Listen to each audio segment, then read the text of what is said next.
having you back on this early is a big risk for me. I know, bro. It's just basically career suicide at this point. I had a whole... There was a structure in place, Cody, but then you had to pop this crazy shit on me. Yeah, bro. I'm sorry. I'm passing up one of the most... probably the next biggest true crime thing in the state's history, or the country's history. That's it? Yeah, I mean, no big deal. Is it going? Yeah, it's been going. Oh, shit. I just like, you know. We've just been here like fucking Ajax, like, ah. Yeah, I'll cut that out. See, he knows what's going on. He's like stuff's happening. That's getting serious. But yeah, man, freaking career suicide having me back on this early, dude. But. Look, man, first time, barely got away with it. Second time, dude, people are gonna notice. I know, bro. Like this is obviously Spotify's just gonna delist you. They're gonna be like, shh. Blacklist me. We're called blackboy. You're gonna go to upload and it should be like, nah. But no, I think this whole situation is super crazy, man. Like, it was national news back when it wasn't that bad, and then it fell off, and it has gotten progressively worse. Is this national news? It was national news for like a day, and it was national news back when, so like it was 115 bodies. And the theme that I always am telling people about this situation is that the theme is it's going to get worse, right? And every time that you think that it's bad, it just gets worse and worse and worse. In terms of this shit that's going to come out. Right. Yeah. And that's what a lot of people have not like understood is that, like, you know, like when I was at the gym, people were like, dude, are you like okay? And I'm like, you look super tired. And I'm like I was like, you have no idea, you know? And so, like, this story, the Return to Nature Funeral Home, for those that don't know, Return to Nature Funeral Home is like a natural funeral home here in Colorado Springs, right? So they specialize in, like, no embalming, right?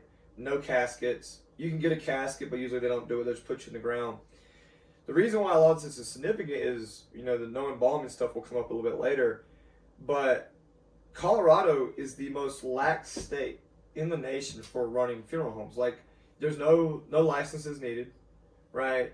No, like, other than like your business license. You don't have to have any. True. Yeah, me and you, as long as we could get a business license, right now we could get up, have a business license, start a funeral home. Zero certification. Zero oversight. Right, zero oversight. That's another thing too. Most states in the nation have an oversight of their funeral homes, right? And once again, that is all going to come up in the course of these events, man. So, like, I think that the reason that this happened was because it was in Colorado. If it would have been anywhere else, I don't think it could have happened. Right. So let's start from the beginning, bro. All right. Give me the setup here. What was going on that led to this investigation? What was this guy doing? You know, the funeral home is supposed to be a return to nature. What's it called? Yeah, Return to Nature. So it's supposed to be like no embalming and stuff. Right. And it's supposed to be a more financially affordable option. More natural. Right. Like, you know, more. And Colorado's a very, like, I'm not going to say granola, but we're very outdoorsy people. I think granola's pretty. Yeah, maybe granola's the right word. But it fit in line with here. So the owners are John and Carrie Halford, right? So they're the owners of this place. Originally, they worked in Oklahoma. Once again, more information to come out about that. And they came here. And so they started this thing, and they offered a majority of their services were cremation services. You know, they cremate you, put you in a vessel, give you to the family, life goes on. So on October 3rd is when basically the shit hits the fan, right? So they have their offices here in Colorado Springs, right? They're actual buildings, right? But they also owned a property down in Florence, Penrose, so, you know, about an hour south of here. Okay?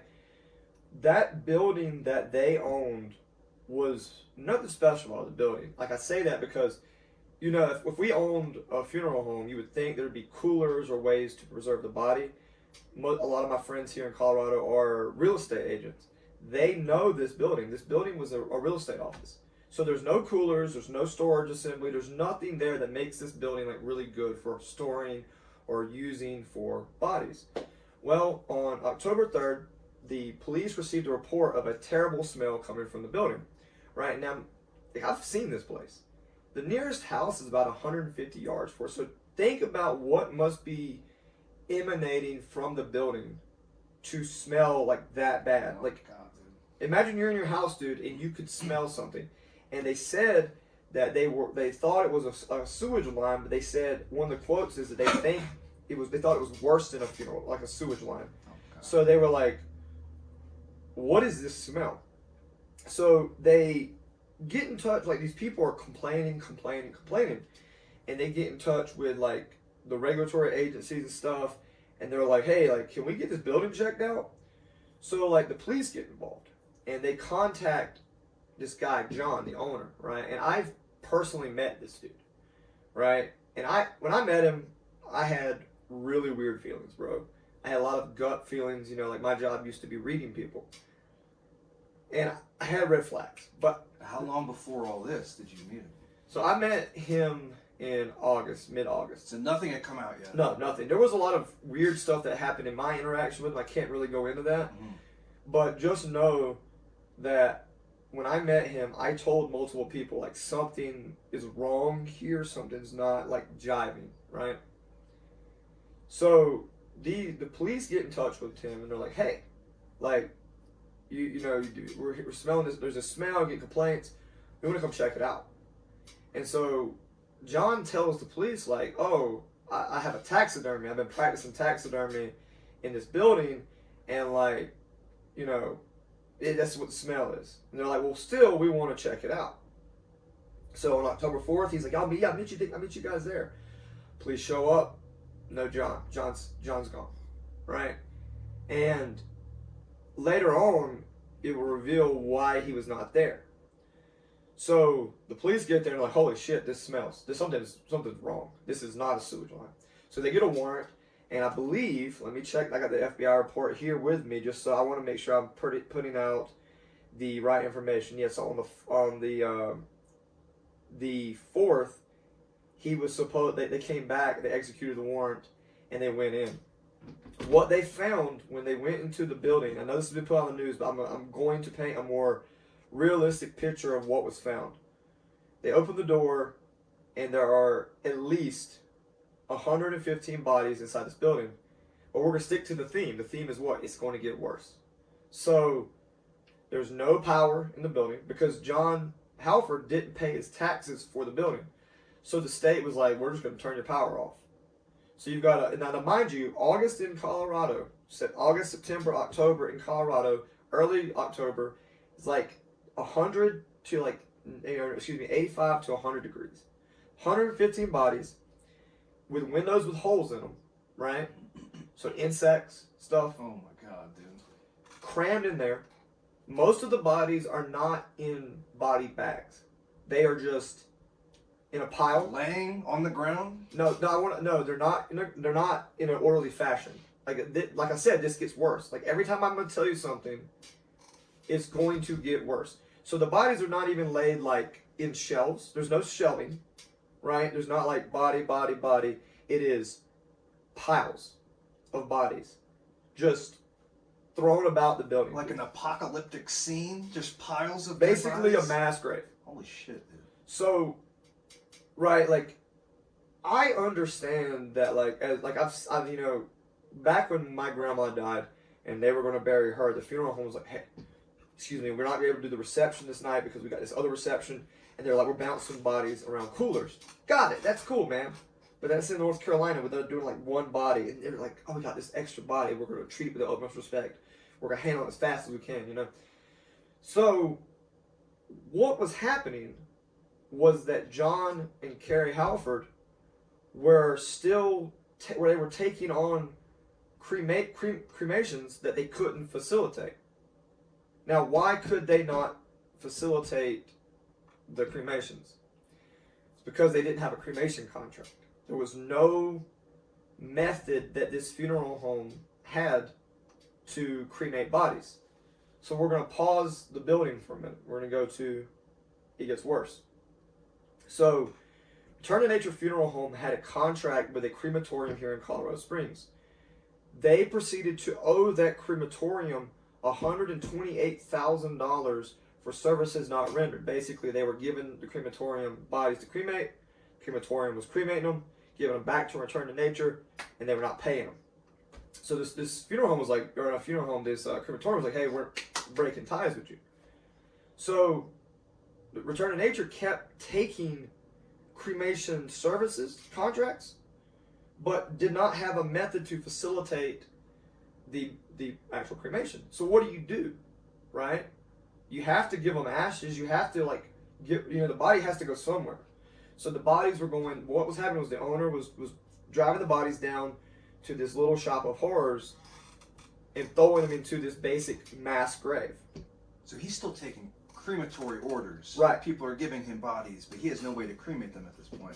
Right. So another thing too is that a lot of the bodies, there were bodies found back as far as 2019. Some bodies were labeled, right? So this has been going on for a while, right? Maybe when, like, I don't know the exact details, but there was like, if he had lost his crematorium contract a year ago, well, I mean, it's 2023. Why were there bodies from 2019? So, once again, it gets worse.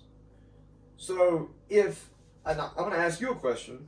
So if he's taking cremation contracts, he doesn't have a method to cremate the bodies, but the families are receiving ashes, how is that possible? So he's giving them something else instead of their ashes? So basically, what I've learned in the process of this is, and I checked my grandma's ashes too, which is kind of funny because I only checked them because of this.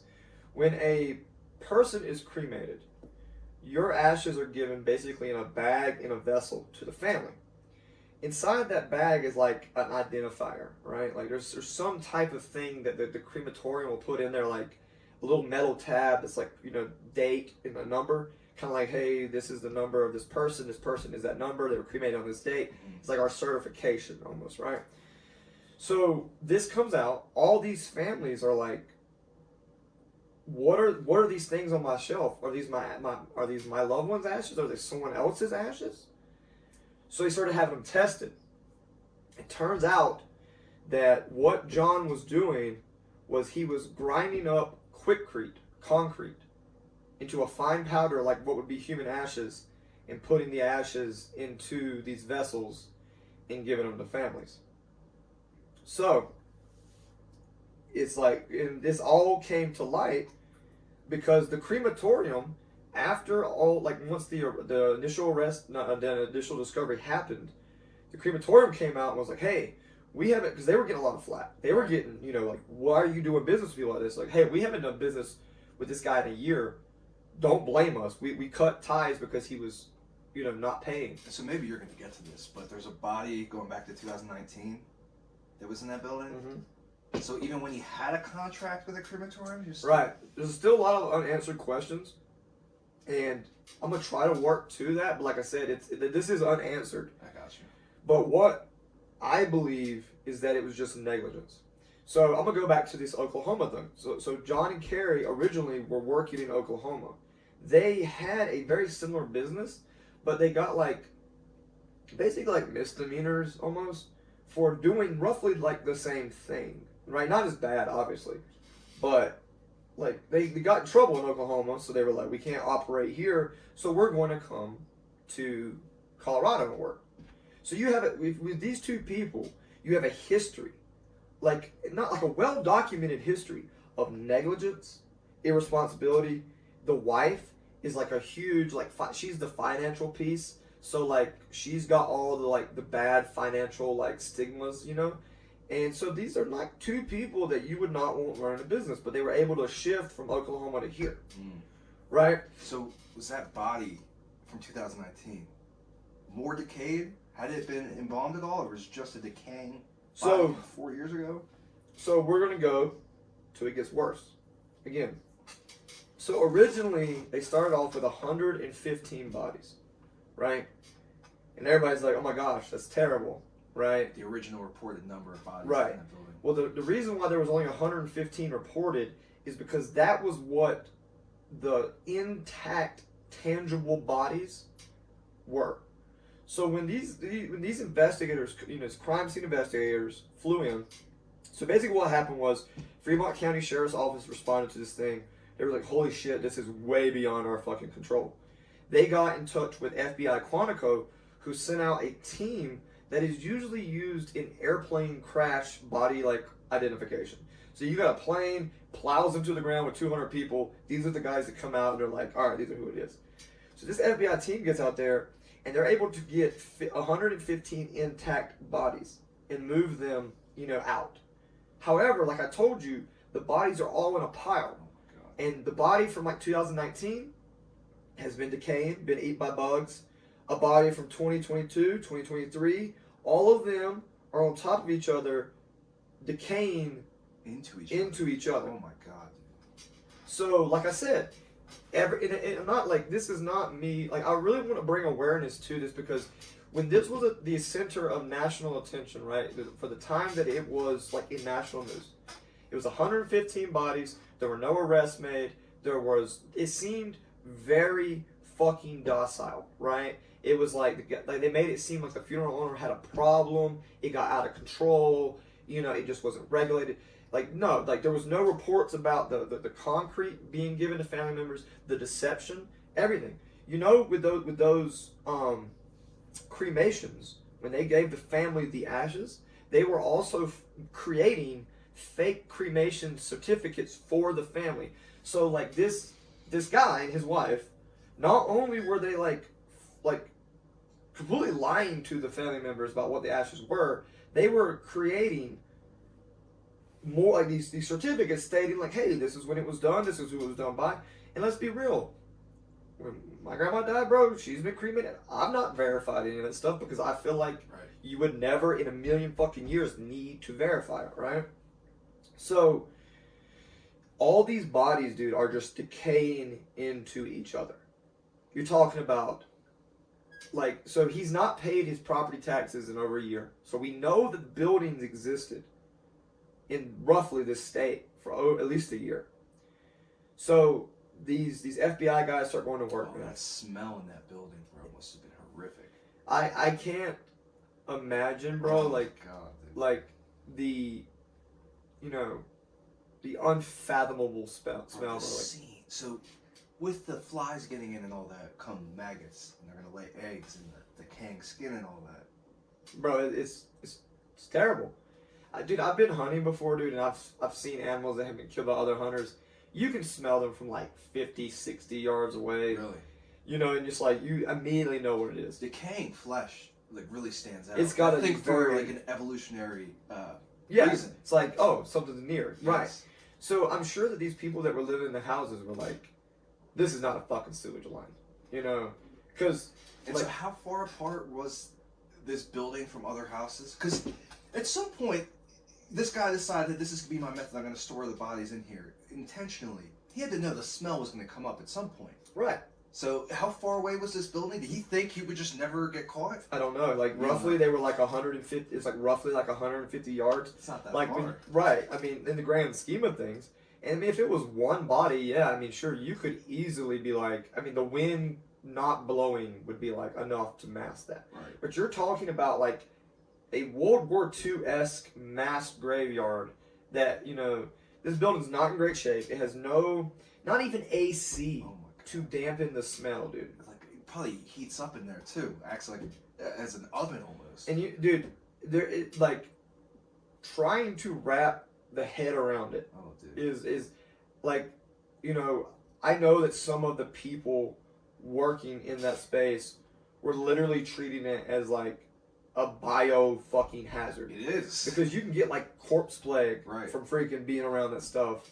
So these people though, with this massive bodies, the number was upped from 115 bodies to 189 bodies. Because they've been able to be like, there's a lot more in here, So once again, it gets worse. And the question I kept hearing, in this whole process is like, why is this guy not behind fucking bars yet? Like, this is, regardless, like in the state of Colorado, right, I heard that this was a misdemeanor, but it's a class 6 felony, mishandling of remains. So you've got like right off the bat, at the minimum, you've got 115 counts, right, which would later be 189. counts of mishandling remains, right?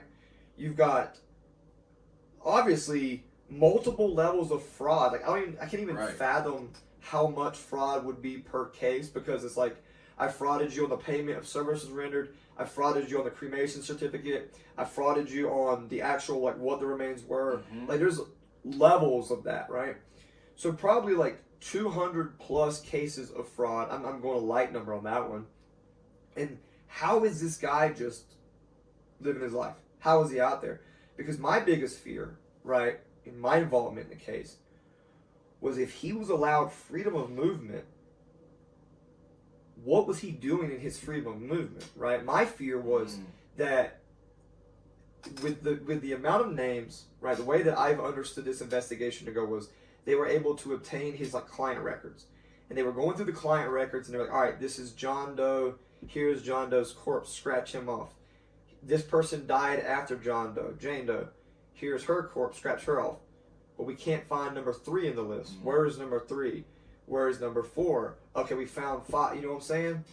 So that my theory, and I still believe it possibly exists, is that there was another storage location, either a trailer, another building, something that I'm sure is going to come out given what's recently happened, because there's so many missing bodies, right? Another theory that law enforcement has is that he's double burying bodies. So, like, you know, put one body in, put the nice white blanket thing over, put the body that's actually going to get buried on top, and just be like, hey, this is a really heavy wood. You know, like this wood, this casket is made out of, it's just heavy. How, so we're probably dealing with like a clearly unstable person mentally, but how did he think he could get away with it? Why wouldn't you do something else besides just putting the bodies in a building? I'm glad he didn't, because he was able to get caught because of this, but why wouldn't you, you know, burn the bodies, bury them, not put them in a fucking building where you're gonna attract the attention from the smell? So Colorado, I blame the state of Colorado for creating this fault, but I also believe that the natural features of Colorado is why he didn't do it. So if this was back on, like, the East Coast, or like the Gulf, Florida, North Carolina, somewhere with swampy lands, you could easily take these bodies out, throw them to an alligator, throw them to bears. You know, even if a bear doesn't eat the bones, they're going to scatter the remains, you know, far and wide, right? So here in Colorado, you cannot dig holes in the ground here, right? You can't. There's just, the ground is too hard to dig. So short of renting a backhoe, he would have to have, like, a property. He'd have to get the backhoe somewhere, like, transport on his own. And John, throughout this case, has demonstrated that, one, he's terrible with money, right? So the idea of renting a backhoe, transporting the backhoe, finding private land, he's not able to do that. Probably not confident enough. Right, this dude is the lowest, like, the lowest denominator on the fucking totem pole, dude. Like, there's zero faith that this guy could do anything right, obviously, case in point. So, one, you have that. Two, you can't, like, it's a dry climate here, right? So let's pretend he takes these bodies out into BLM land. At the very least, dude, he's carrying a 160-pound, rotten, smelly, gross body. There's no way to really cover that up. Anybody sees you, everyone's outdoors here, they're going to be like, that's a fucking body bag, right? Well, let's pretend he gets away with that, and he throws the body out into the land. Nothing decays here. That's why we find dinosaur bones. There's, like, you know, there's been dinosaur bones discovered here in the state that were literally just sitting exposed to nature for, like, 100 years. Great point, yeah. You know? Zero, not even in the dirt, just out in the open. And I guess there's no bodies of water until they really throw them in, like... Can't. I mean, nothing that would be like, we're in a historic drought. Dude, you could take a body out, you know, 100 yards offshore, throw it into the water with some rocks. Dude, there's a good chance that within 2 years, that body's going to be right up on land. Right. Because everything's, you know, we're in a huge drought here. So true. So this guy, man, like, I truly believe that if this would have happened anywhere else, we would have, like, these people never would have been. Probably would have got away with it. Right, and so he did, right? This was later discovered. He was experimenting with using acid to try to decay the bodies. Are you serious? Yeah, so basically what happened was, it was discovered that this guy... Like some Breaking Bad throwing bodies in, like, sulfuric acid type of shit? Right, but once again, his incompetence saved the day. So the idiot was like, and I'm going to insult this dude a lot because, like I said, I can't really go into why I'm tied into this case. But, like, I fucking hate this guy. Like, I hate him. Having met him personally. I hate him with every fiber of my being, dude, because of, like, he's why I'm involved. Right? And the fact that, like, he knew throughout this process that this was wrong. There's no part of me that believes, like, he rationalized this as okay. Right? No part of me. So he was experimenting with acid. But luckily, he was so fucking stupid that he bought the acid, but he didn't buy anything or facilitate anything to actually be a vessel to do the acid in. Right? So it was like he bought a gun, but no ammo. He bought a truck, but no gas. Like, so he bought this acid. He had all the acid at the building. It was like, I'm gonna fucking decay these bodies. But he didn't have like a bathtub or even a barrel or something, you know? Well, the material that you put the acid in has to be able to withstand the acid. Right, it has to be able to long term. That scene was in the, Breaking Bad where he put a body with acid in the bathtub and the guy falls through the fucking floor. Yeah, and like another thing too was he couldn't do his own cremations, like even like in the, once again going to BLM land, throw a body in the fire, right? Because while flesh does decay, you actually have to get fire pretty hot to decay, to like get rid of bone. Because bone, what happens with bone is made up of like little cells. And as it gets hot, those cells crystallize, right? Think about like a bone, like a T-bone steak, right? Like that thing is hard after you cook it, right? You can't eat it. Like if you eat it and you manage to get in your body, like there's a good chance it'll splinter. Right. However, when a bone is fresh, a dog can eat it. Right. They can eat it raw and it's completely fine. So, at least I believe he understood that much, right? So, there was no way short of like, once again, buying expensive equipment, and we know this dude can't, he's an idiot, he can't buy stuff like that. Can't buy the equipment necessary to get a fire hot enough to create, you know what I'm saying? He could probably get a blowtorch, but a blowtorch is a very finite, very tiny little concentrated flame. So, he was experimenting with acid, but he just didn't have a vessel to do it. And so he's been getting away with it for so long. I feel like at some point he just thought, I'm good. He was probably getting lazy with even trying to get rid of the bodies. I've been getting away with it for years. Why even try this? Well, I mean, I think at a certain point, things become numb. Exactly. Right? Like, what's the comfortability breeds carelessness, you know? So, exactly. I believe at first he was probably walking on eggshells, dude. Everything was tight.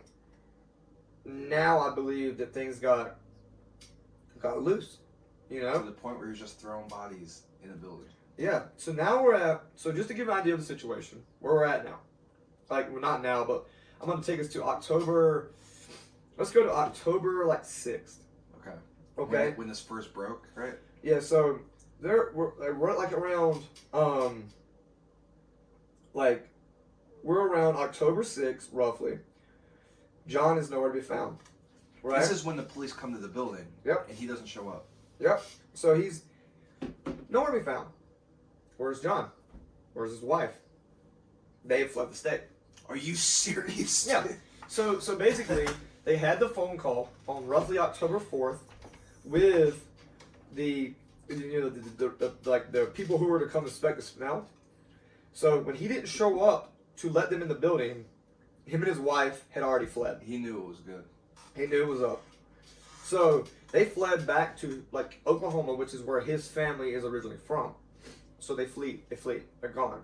Which is answering the question as to why there was no arrest. Right. Because that was the question I was getting hit with. How is this fucking guy on the street? How is he still here? What is he doing, So him and his wife fled before the police, obviously. He knew when they met him at the house, they were going to go in and see. Right, they knew they were fine. Yeah. And they knew in that moment, handcuffs. So he flees. Right? So, from my dealings with him, right, I had been to his shop on Elkton Drive, right? When I was in there, it was a garage. And I'm not saying it was a garage that had been converted into a funeral home. I want to be very clear about what I'm saying because words mean things, right? It was not a garage that had coolers had storage equipment, had embalming equipment. No, it was a fucking garage, bro. And when I was in there, I was just like, what the fuck is this, you know? So that shop, I reported that shop to the Fremont County, you know, office. Because I was like, hey, if you guys haven't been in there, you need to fucking go in there. Like, there's, you know, based on my experience, I know stuff was there. And we were told it's already been taken care of. Right? And I get, like, I don't want to throw anybody under the bus, man. And I know that, like, they're dealing with 189 families. They're dealing with, like, a lot. God, but, like, dude, it's been very hard. Like, my point of contact with the Fremont County Sheriff's Department, she's been as good as she can be, you know? And given that she's working so many people, but we were having to use, like, kind of back alleys to, like, report things, you know? And take care of what we were trying to take care of. So, like, that shop would go uninspected up until, like, October 31st. So, this happens on the 3rd, and no one goes in there until the 31st. when did this become national news? October 6th. So October 6th was when it hit when the they press. first discovered, Yes. basically. Yeah, so basically on October 31st, right, this is straight from the FBI report, right? Let's see here. The landlord was in communication with the Halfords. So now the Halfords, they're in Oklahoma chilling. And they're not answering their phone. No one can get in touch with them, right? And he's like, he texts them and emails them.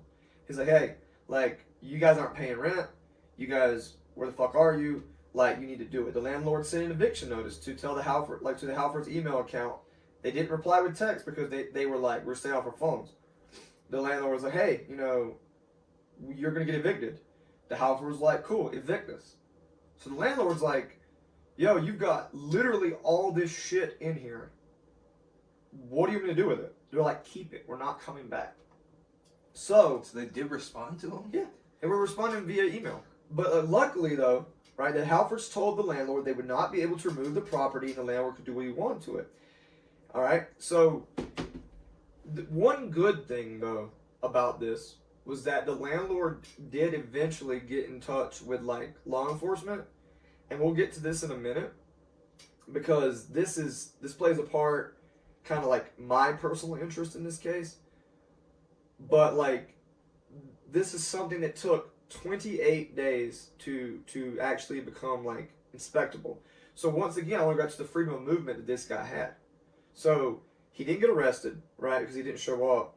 But let's pretend he didn't, you know, flee. Let's pretend he was still local in Colorado Springs. Like, we don't know if the police were actually looking for him. All that information is being kept close to the chest, right? But this is this even like a warrantable offense? Because it is. So, and that's another thing too, is I get protecting investigations, right? Like, I get it. Right. Right? But when you read the news articles, every news article up until recently said no arrests have been made. There was no reason given as to why no arrests were made. Mm-hmm. So for the average person, me and you, reading this article, we believe this guy is just walking the streets, living his life. You know, we don't know he's fled the state. If people knew he fled the state and it was on national news, people could be looking for this guy and his wife, right? I get we got to hold things close to the chest for investigations. I get there's questions that can't be answered. Like, for one, the police did not want to say what shape the bodies were in, and I respect that because it's like, you've got a bunch of people, now they're like, man, I put my family member there, right. What shape are they in? And you know, it's very disturbing. It's a terrible situation. Yeah, exactly. Right, the pain that it caused, they were doing that to protect the families. Completely respect that, right? But not saying that this dude, like, what's the harm in being like, we believe this dude fled? Right. If you see him, you know, just contact law enforcement, right? Where's the harm in that, right? Because, I mean, think about it, bro. What if he would have fled to, like, somewhere like Montana? I totally agree. Idaho. The Saw Ridge Mountains of Idaho. And he just went off the grid. They're never finding this guy, right? And it's not, they're not going to say... What's the purpose of not saying that he fled? Do they not want to cause a public disturbance or something? What are they... I don't know. And once again, I watched the press conference with you know, Fremont County Sheriff's Office, And there were so many times that we were just like, we can't say because of the investigation. Bro, like, my thing is this, dude. When he fled the moment it happened, right? He had like a 30-day lead. That's 30 days, bro, to buy food, water, all the supplies, get as far off the grid as you can. Then at the end of that 30 days, they're going to be like, oh, you should be looking for this guy. We're looking for him. Well, you just gave him a 30-day head start. Bro, if I have a 30-day head start... Bro, you ain't finding me, bro. Give me 30 days. I mean, I'm in Mexico by then. Look at fucking Brian Laundrie, bro, when he killed Gabby Petito. Oh, yeah. Like, look, that was a kid. They called him an outdoorsman, bro. He was about as much of an outdoorsman as this dog right here. He was like 20. Dude, he was a guy who... There's a difference between an outdoorsman and someone who spends time in the outdoors. Right. That kid was a little van life, trendy... Hashtag van life. Yeah, influencer. But look, all that aside, he was given, a month of lead time? Something like and it took like a national manhunt covering from North Carolina down to Florida to find this kid in a public recreational area. He wasn't even hiding like on the Appalachian Trail. He was with his parents for a while too. I forget the details of that case. Yeah, and I literally still, like walking around the neighborhood, like going on walks. I haven't looked into that case in a while because I know the last time I looked into it, the parents were like, they were obviously aiding him, but like nothing had been brought up about that. Like they were trying to, but nothing really happened. But like even that kid was given, like a kid was given 30-day lead time. And he was able to evade the police for a very long time until he was found and he had killed himself. I don't want to sidetrack too much on that story, but was her body ever found? Mm-hmm. They did find. Was it like somebody had like a drone or something? No, I don't think they found the van somehow. They found the van, and then shortly from the van they found her. Basically, she had been strangled, and then he had like hid her under rocks. And by that time, though, he had already made his way back to Florida. Everything about that set screamed guilt, right? And just like these guys. Because he flew home at one point. Yeah. And then flew back. It just, like, did he kill her and then leave her somewhere and then fly back home and ask advice from his parents? I think he told his parents in person, and that's why his parents were, like, going above and beyond to, like... Why did he fly back, though? Because, bro, you go back to your support network. Look at this guy. No, I mean, like, he flew back to his parents and then flew back to the state that him and Gabby were in. I don't know all the details on that, dude. I just know that, like, I don't know if he went back. Like, I personally don't. Okay. But there's a lot of reasons why, bro. I mean, I don't know, but, like, there was so my point is there was so much time given to him. Mm-hmm. If he did fly to Florida, then fly back to Florida, how was he able to maneuver like that? Like, with that much guilt lingering over his head, right? Like, at least in that case, you could say his argument was, we got into an argument, she stormed off, I haven't seen her, right? That, at least, is a semi-credible excuse. Right. John and Carrie, on the other hand, there's no doubt, right? Right. Like, maybe, bro, I don't know, maybe if it was one body and they were like, oh yeah, we forgot. Okay. But we gave them a substantial lead time to just get the fuck out, bro. Like, and there was nothing made known to the public. The public doesn't need to know everything. However, this person obviously was a flight risk. Right? And you can see in this FBI report, bro, there's multiple times that this FBI agent literally says, like, this corroborates them fleeing. This corroborates them fleeing. This corroborates them fleeing. Like... So, have they been caught? So, we'll get to that. So, basically, now we're, like, we're at, like, just paint the picture. No John and Carrie, they're gone. October 31st is rolled by, and, the landlord's like, what the fuck, guys? We're up to 189 bodies now, right? Freaking, like, they've already done a search warrant on their house. They've looked at the house. There's not even toothbrushes in the house. So these people, at least by the 17th of October, were known to have fled. Mm-hmm. Once again, No one was told because we're protecting the investigation. And I find that to be bullshit, right? I feel like you could have at least said something, right? So, we're looking at now, where are we at? We're roughly at the beginning of November, so October 31st, November. And all this has been released now. So, there were roughly at the Elko funeral home, I want to make sure I hear all the points. When the police went to the funeral home and actually went through it, they found 2 caskets, right? They were there. They found what they believed to be 4 other human remains, right?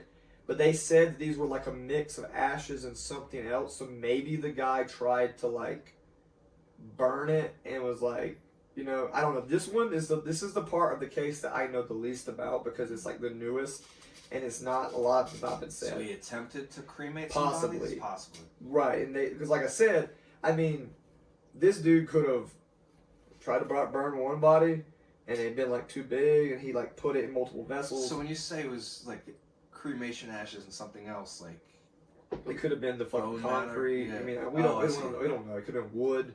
You know, like if he was using wood to burn the body. Like this is the piece that, like I said, they're like, you know, I get protecting the investigation, and get it, and this is some of the stuff they're not releasing, right?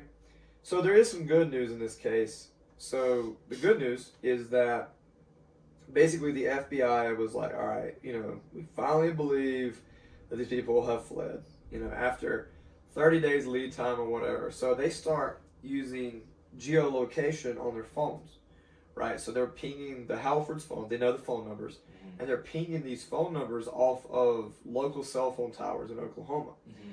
So the FBI was like, bet. So they send out surveillance teams to, you know, the Halford residents in that area. And on November 7th, they issued felony arrest warrants for John and Carrie, right? And they end up catching them. They catch them in Oklahoma, by agents based in Oklahoma City, Oklahoma. And they were located together, so they fled, right? So here we are, dude. Were they using their phones at that point? No, so what the way it works, man, is like your phone, even if you're just sitting here, my phone is actively looking for towers. Even if it's off, right? Like there's still something. So they can remotely turn your phone on.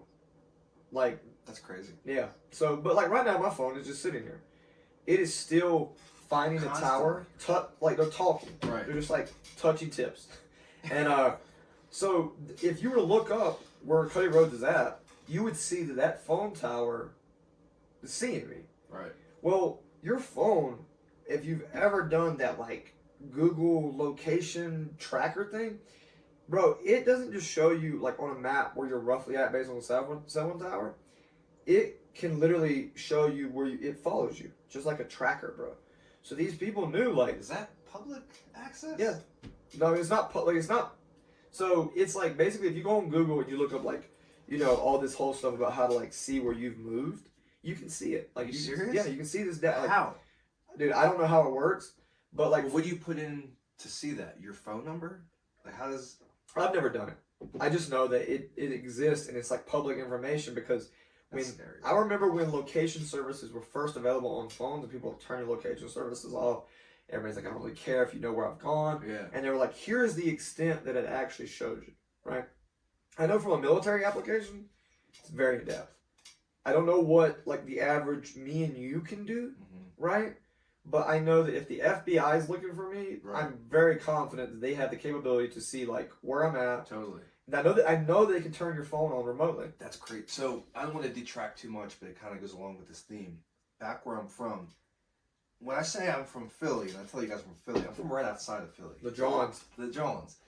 It's called Bucks County. It's the suburbs surrounding Philly. But back in 2017, there was a quadruple homicide. There's a documentary about it. You would actually find it really interesting. It's a really good documentary. It's called The Lost Boys of Bucks County. This 22-year-old kid murdered 4 other kids that were in their early 20s, like 19 Holy shit. to 21. Yeah, so they found their bodies because they got a ping off of one of the kids' cell phones. Right. This kid, who was 22 years old, his name's Cosmo DiNardo, tried to burn their bodies in like I forget what you call it, in some kind of container. He tried to burn their bodies. But they got a ping from one of the kids' cell phones, and that's how they found the bodies on the property. He eventually ended up burying them. But he must have turned off the phone. Like, this kid tried to hide the bodies.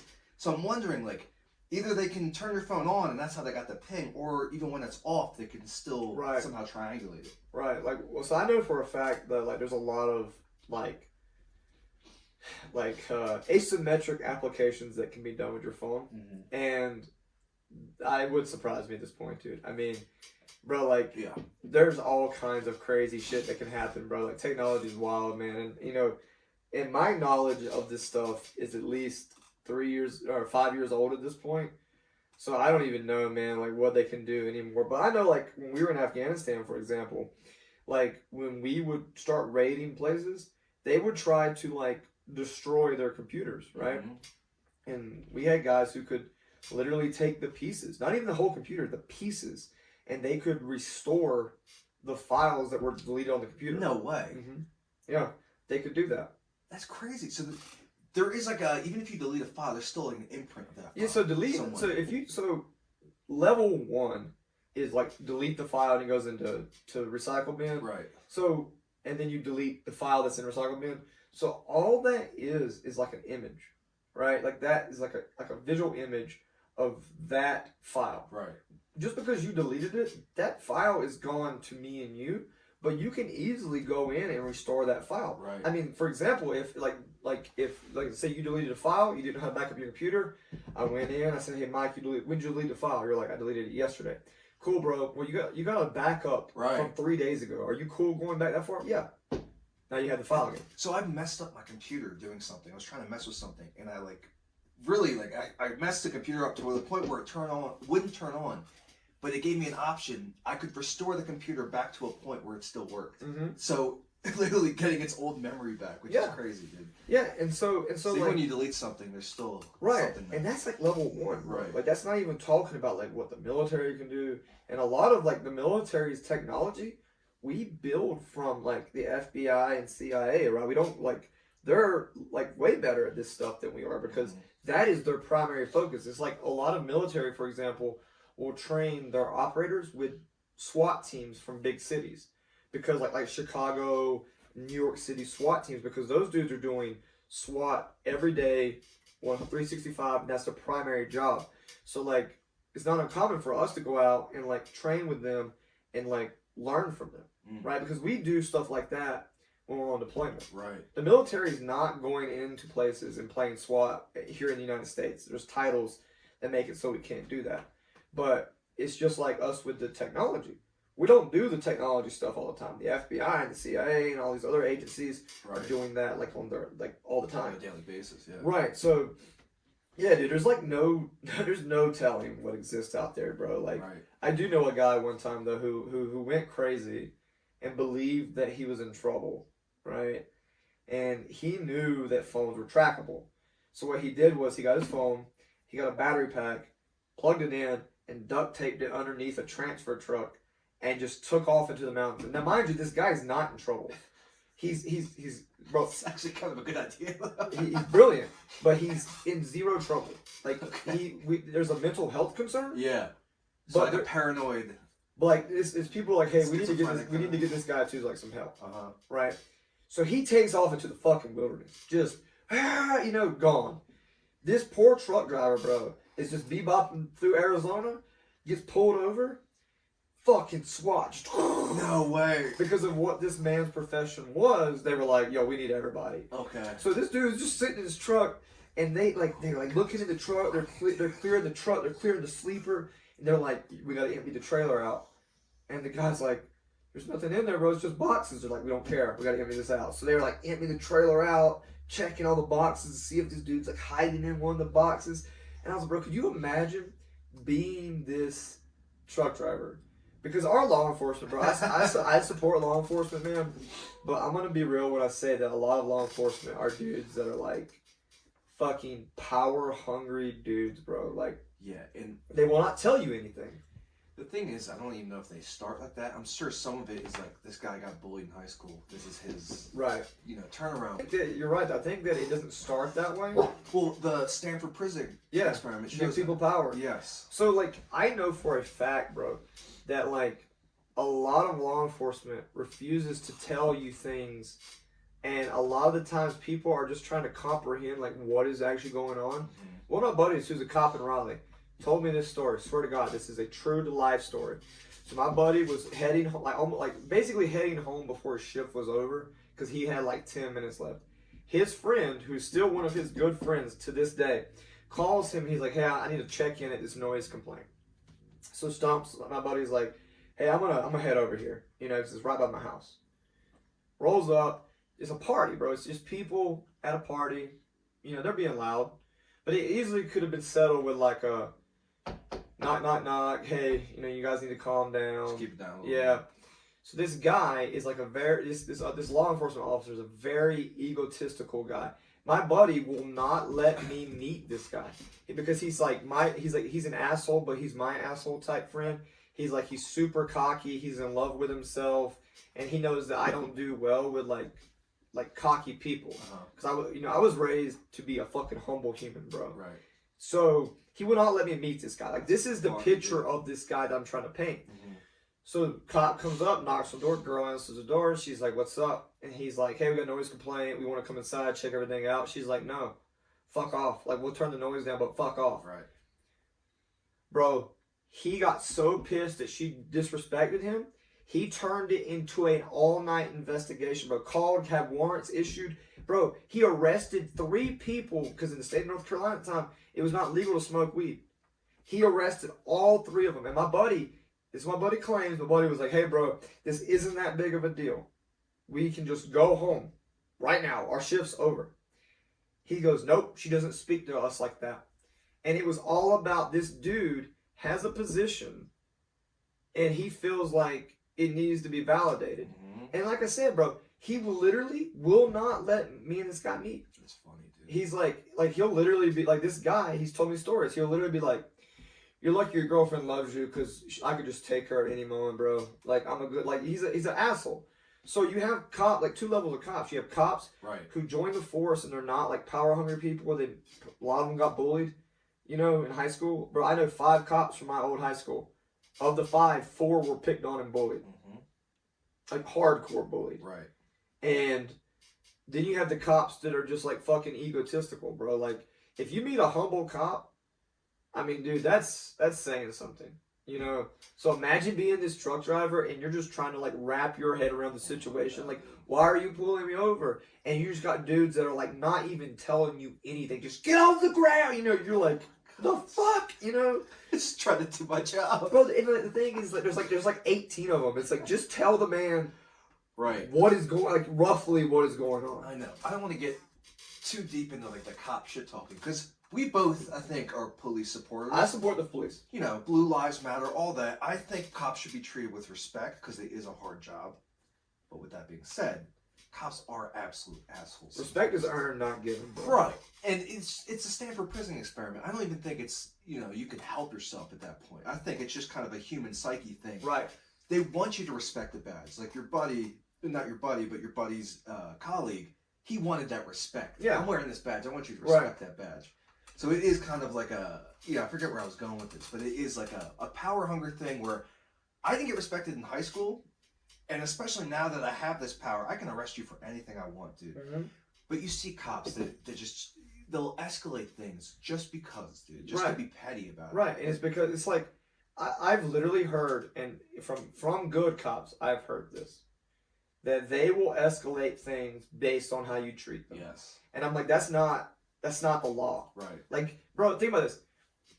If me or you went out and we put someone in handcuffs and took them away, what is that? It's kidnapping. You have, as a law enforcement officer, you have the only job in the world where it's legal to take someone's freedom away. Mm-hmm. And you have guys like my buddy's friend who decided that because he didn't feel respected, Mm-hmm. he was going to make people catch charges. And dude, these are people in a house party. The girl even said, "We'll turn the music down. We understand we're being loud." He made sure they all caught charges for weed, before he left because he didn't feel validated. Like, to me, that's fucking sad. It is sad. Right? And, bro, like, I got pulled over one night. I was speeding, bro. I was in a curve. Dude, the speed limit sign is literally in the curve, so you can't really see it. Excuse me. I get pulled over. It's me and my brother, right? So I'm doing my hands out the window. Cop walks up, and I see the check-in car come up behind him, right? So, like, I'm talking to the law enforcement officer, so I know that at a certain point, the other officer is probably going to come up and, like, blade my brother's window so he isn't watching. Mm-hmm. This dude, bro, is a young guy. My cop, the guy I was talking to was old. This dude was younger. Is standing at my 45 like this. Hand on his whole hand on the iron, bro. And I literally was like looking at the guy, and I was like looked over, and I was like, "What's your buddy doing, man?" And he goes, "What buddy?" And I was like, "Dude, there's 2 cars. You called to check in. I heard it when you walked up. My brother can literally see him. Why is he there?" He goes, "Oh, him." And I'm like, "Yeah, him." I'm like, "Come on, man. Like, I know. Like, I'm trying to give you the respect. Like, at no point were we disrespectful, right? At no point were we rude. But this kid is standing there, like, with his hand on his hip, right, fucking ready to go." And I'm like, "Dude, we're not drunk. We're not yelling. We're not being combative, right? There's no need for that." Like, one of my issues, and like you said, I want to go into this too much, but is that we give military training to police, and they're not military and equipment, bro. Yeah, but like, imagine this, though. Like, dude, you give, like. One of my buddies is an instructor at a police academy, right? And he tells me about, like, this specifically the young women who come through there trying to be officers, and like they do the red man drills. The guys in the red bodysuit, and you're supposed to fight them. And he said that like 9 times out of 10, when a young small female fails the red man, it's because they immediately go to the firearm. Without the pyramid of escalation, and that's it. That's just what they do. Right. And so I think in a certain way, I mean, we're just talking here. I have no idea what I'm talking about. We're just spewing the psychology of human beings here. But I think in a way, it's almost fun to be involved in these stressful interactions. Because I asked you this on the last time we talked. Do you ever look back on your time in Afghanistan and Iraq and think, miss it to a certain extent? And you agreed that you did, and I've heard that from other veterans. I think it's the same thing in the police force. Having a stressful interaction like that almost makes your day. And it's almost like a joke. Like, in my hometown of Bucks County, like, it's right outside of Philly. Philly's a different story, but in my suburban town, nothing happened. So when you got pulled over for running a stop sign or speeding, you made that cop's day. That's the biggest action he's seen all week. Yeah. Absolutely. So I think there's a certain part of that also leaches into their behavior. I think so, man. I don't know, dude. Like I said, before we go back to the main story, I just want to say I do support law enforcement. Me too. The one person that I can say I do not support is the guy my buddy will not let me meet. Like, the guy, the dude, everything I've heard about him is negative. And the fact that person has a badge and a gun is fucking horrifying. This is why defunding the police doesn't make sense. If anything, if they were paid $100,000 a year and you needed a college degree, you'd have way better police officers. They don't have funding to be able to afford those kind of salaries, so you end up paying people $40 a year, and you get what you get. You get what you get. You know what I mean? And they don't have the staff. Like, I remember Jocko Willing brought this up on Rogan. All police officers should have to have like 2 days of training per week on top of like their their routine. They don't have the funding to have that kind of shit. They have that. If you're working that day, you got to be out doing shit because they don't have the extra funding to train you more. Bro, where my buddy's at right now, the city that he's at is one of the largest cities in the state. This man has to teach at the police academy, then has to go on patrol that night because they are. I think he said it's either 300 or 500 officers short, and he's like, I'm not getting paid extra. I'm just out there. And he's like, dude, like, we just like the military, dude. The military, what you'll do is you'll do like a deployment set of orders, right? Where you're going to deploy, you're going to be away from home. Well, then you go on your shore duty, at least for the Navy, and you're like, all right, I'm going to take like a teaching job, a short duty job, something easy to kind of like balance the flow. Uh-huh. I think that's one thing the Navy does right. This is his short duty. And now he's like teaching kids, trying to be like their high stress environment, trying to run these like high tension scenarios. You're taking that individual who's operating at like, 5,000 RPM, then you're taking him and like put him on patrol where he's got to maintain like 3,000 RPM to be vigilant. So there's a higher chance that when he approaches a situation, he's going to trend to the more tension-based option because that's where his head is at. Totally. Right? Like if I put you in a room and I'm like, everybody in this room is going to fight you and you just start swinging. Then I take one person, I sub them out and I put someone who wants to give you a hug, you're probably going to punch that fucking person. Right. I think that's part of the reason cops become assholes is because you're dealing with the worst people usually. I mean, your interactions are usually stressful. Right. If not, maybe like 50-50. But that kind of builds like every reaction you approach is going to be like on edge. You're already tense as fuck. If they do anything to set you off, right, that's how you escalate. And you gotta think too, man. Like one thing that they deal with that a lot of people don't think about is that the time from a normal interaction to a hostile interaction is like a fraction of a second. I mean, watch these videos where cops pull over people and they're like, "Hey, man, you were speeding." The guy's like, "Oh yeah, I'm sorry, I missed a stop sign." He's like, "Yeah, can I get your license, registration?" And it's like 100%. And that is that quick, bro. And that's the difference between you come home at night or you're in a fucking body bag, bro. Right. And I get it. Right. Like I said, I respect law enforcement, but this one dude, I really wish I could say his name, but I won't do it. Fuck him. Like the fact that like you can't let people meet this guy, you have to tailor. That's how you know, bro. Dude, like fucking shitbag, bro. But yeah, man. So going back to shitbags though, this guy. So going back to the original story here, bro, we digress hard, bro. But it's good digression. We're a roller coaster of emotions. Cody, we spent the first 2 hours of you being here just talking about nonsense. Oh, absolute fact. It's hard for me to interact with you because I know it's like a 3-hour. It's never a short thing. Like, no. Bro, when I talked to Angie on the phone, she's like, "You guys haven't started yet?" I'm like, "All right, babe. Thank you. Thanks, sweet pea." I think we're still in the honeymoon phase, bro. Bro, that's what it is, man.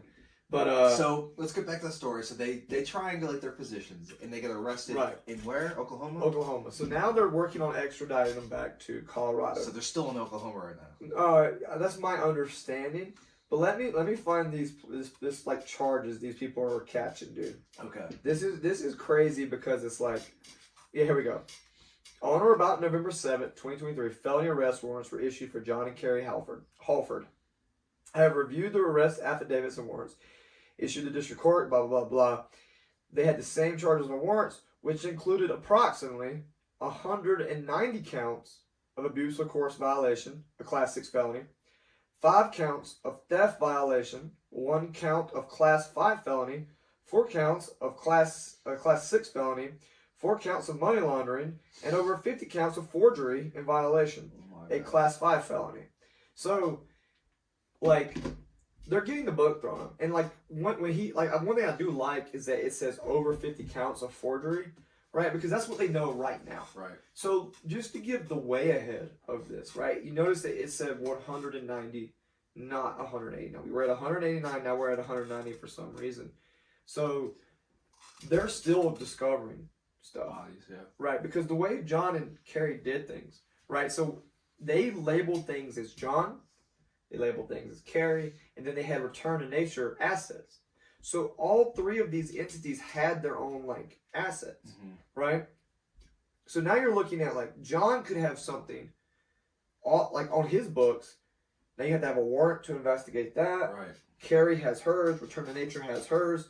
So there's no telling what we're at. And like I said, when they raided the Elko place, they found what they thought was more remains. So now we're at 190. So as of Thursday, 110 of the 190 bodies have been identified. So they're right now they're working through the process of getting those last 80 identified. So this is like a long, arduous, terrible fucking process, and the main key people who have the answers are like resisting it. I truly believe that the answers are going to come out. I just don't know how that's going to look like. Because, let's be real, dude. Just with their counts right now, right? That was over 300 counts of, almost 300 counts of shit. They're going to have to, like, make some type of deal with the DA, right? Because think about it. The one thing that they have for them is they have the answers, right? They have, is there any more bodies? Are there off-site storage locations we don't know about? Right. Is there, where's this person? Where's this person? Where's this person? We don't see them. We found this person. Where's this? Right? Like, they hold the power. Right. So when the DA is, like, trying to prosecute these people, they're going to have some negotiation, right? Which is, I think, overall good. Because my concern, and the reason I want to bring awareness to this is because I want to get closure for these people, right? Like, the pain that these people are going through, the stress that they're going through. Like, imagine, dude, the guilt that a family member must feel where they choose this funeral home. They're wearing, like, one of the services that this guy offered was pendants. So he made, like, little pendants, and he would put, like, the ashes of the family members in these pendants. Now this fucking concrete. Oh my God, dude. So I want this to, like, I believe that the more eyes get on this situation, the better. Because, like I said, it was national news for a day. And then literally it's not been national news, and it just keeps getting worse. And so now we're at 190 bodies, and I do believe that allowing them to negotiate is going to be like the one way that maybe we can get answers for these people.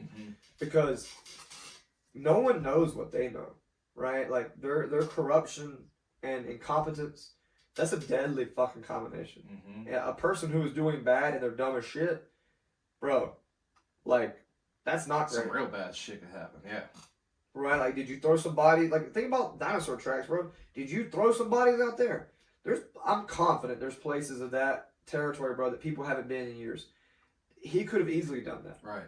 And we don't know what if there's a body from 2019. Right. Oh my God. What did the original, like, situation look like? So, like we talked about, he was probably way more careful in the beginning.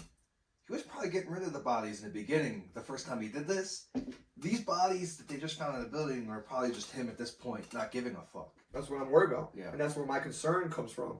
Is because if there's time, if we put a pin in 2019 and we draw a line to 2023, there's a big space of things that could happen. Yes. So I believe that the only way we can actually get peace for these people is that a negotiation has to happen. Because think about, I want to put you in the place of a law enforcement official dealing with a situation. You have, regardless of what he tells you, trust but verify, let's pretend he comes clean. Every body that he did bury, right, with casket, has to be exhumed. Oh my God. Because the fear is he was double burying. Right? Has that been proven, or that's just like a theory? Because here's the thing: we know he couldn't cremate the bodies. We know that he had to use a crematorium. We know that he couldn't use acid. Oh my God! So what was he doing? Right? And that is where a lot of this comes from, because he can tell you, I wasn't double burying the bodies. Well, unless whatever he's saying, like, next correlates with that. Like, let's pretend he's like, I didn't double bury the bodies. I dumped them on BLM land down this road. You're like, okay, you drive out there, there's 50 bodies. Well, that gives you credence to believe that he didn't double bury. He was dumping, right? But unless that certainty is revealed, you're talking about 4 years of going to every funeral home, or excuse me, every cemetery in the region. Oh my God. And digging up bodies, bro. And checking caskets. It's amazing, dude. Like, this one guy, think about what he did to these families. And like, if you even if your family member is not possibly in that building, you gave your family member to be cremated or buried by this scumbag, dude. How you're feeling about that? Hundreds of families. I mean, he's now affecting this one little fuck because he wanted to make money has affected all these people in this way. Well, just think about this, bro. Let's do the ripple effect, right? Right. So one man has affected at least 190 families, right? We can assume that a family has a mom, a dad, and we'll just be on the convenient side and say one sibling, right? So we're at, I'll just use round numbers. I'm gonna do 200 bodies. So we're at 600 people right now, right? Well, now you're talking about like the businesses he was associated with. So that crematorium, even though they made a statement and they were like, hey, we didn't fucking deal with this dude. Right. Well, now that we know he went back to 2019, I'm sure that crematorium is innocent. I'm not shitting on them at all. Yeah. But now they're under scrutiny. Totally. Now they're involved. Now they in gotta police. deal with this. Well, imagine being the owner of that place, bro. You're not even part of this, and now you got police come up to you going, "I want every record you got for the last 4 years," and you're just like, it's your time and energy. Yeah. Yeah, dude. So now instead of running your business, being a part of our community, being like a good vibe in our community, you're chasing records that you probably didn't keep up with since last tax season, or maybe 2 tax seasons ago. And the ripple effect of what he's caused is totally, it's fucking crazy because even the police officers, dude. Imagine the people that had to go to that fucking building and smell that shit. You're never gonna forget that building, dude. Imagine this scarred your brain. So think about this. So right now we have 80 bodies who've not been identified. In order to identify those bodies, you probably need the medical and dental records, right? So now you got these people, right, trying to hound medical offices to get fucking the records transferred over. Dude. And so here's how crazy it is, bro. Do you know that in most hospitals, most doctors' offices, most dental offices, in order to get the medical record, there has to be like a legal office review per each dental record and medical record. So let's pretend you're my brother, you're involved in this return to nature thing, and you designated me your primary next of kin. Like on paper, you have Cody Rhodes is my primary next of kin. I leave to him all my effects, my personal problems, my debt, my income, everything. Okay. It's very clear to everyone that you wanted me to handle your things. Mm-hmm. The legal office has to review all these paperwork and go like, yeah, we decide that that's okay before they'll ever release this paperwork, right? They'll ever touch it. So what kind of timeline does that create? Right. What kind of issues does that create? It's a lot of hours. Bro, but yeah, it is a lot of hours, but imagine being a family member and you've not been contacted yet. You know there's 80 bodies that haven't been identified.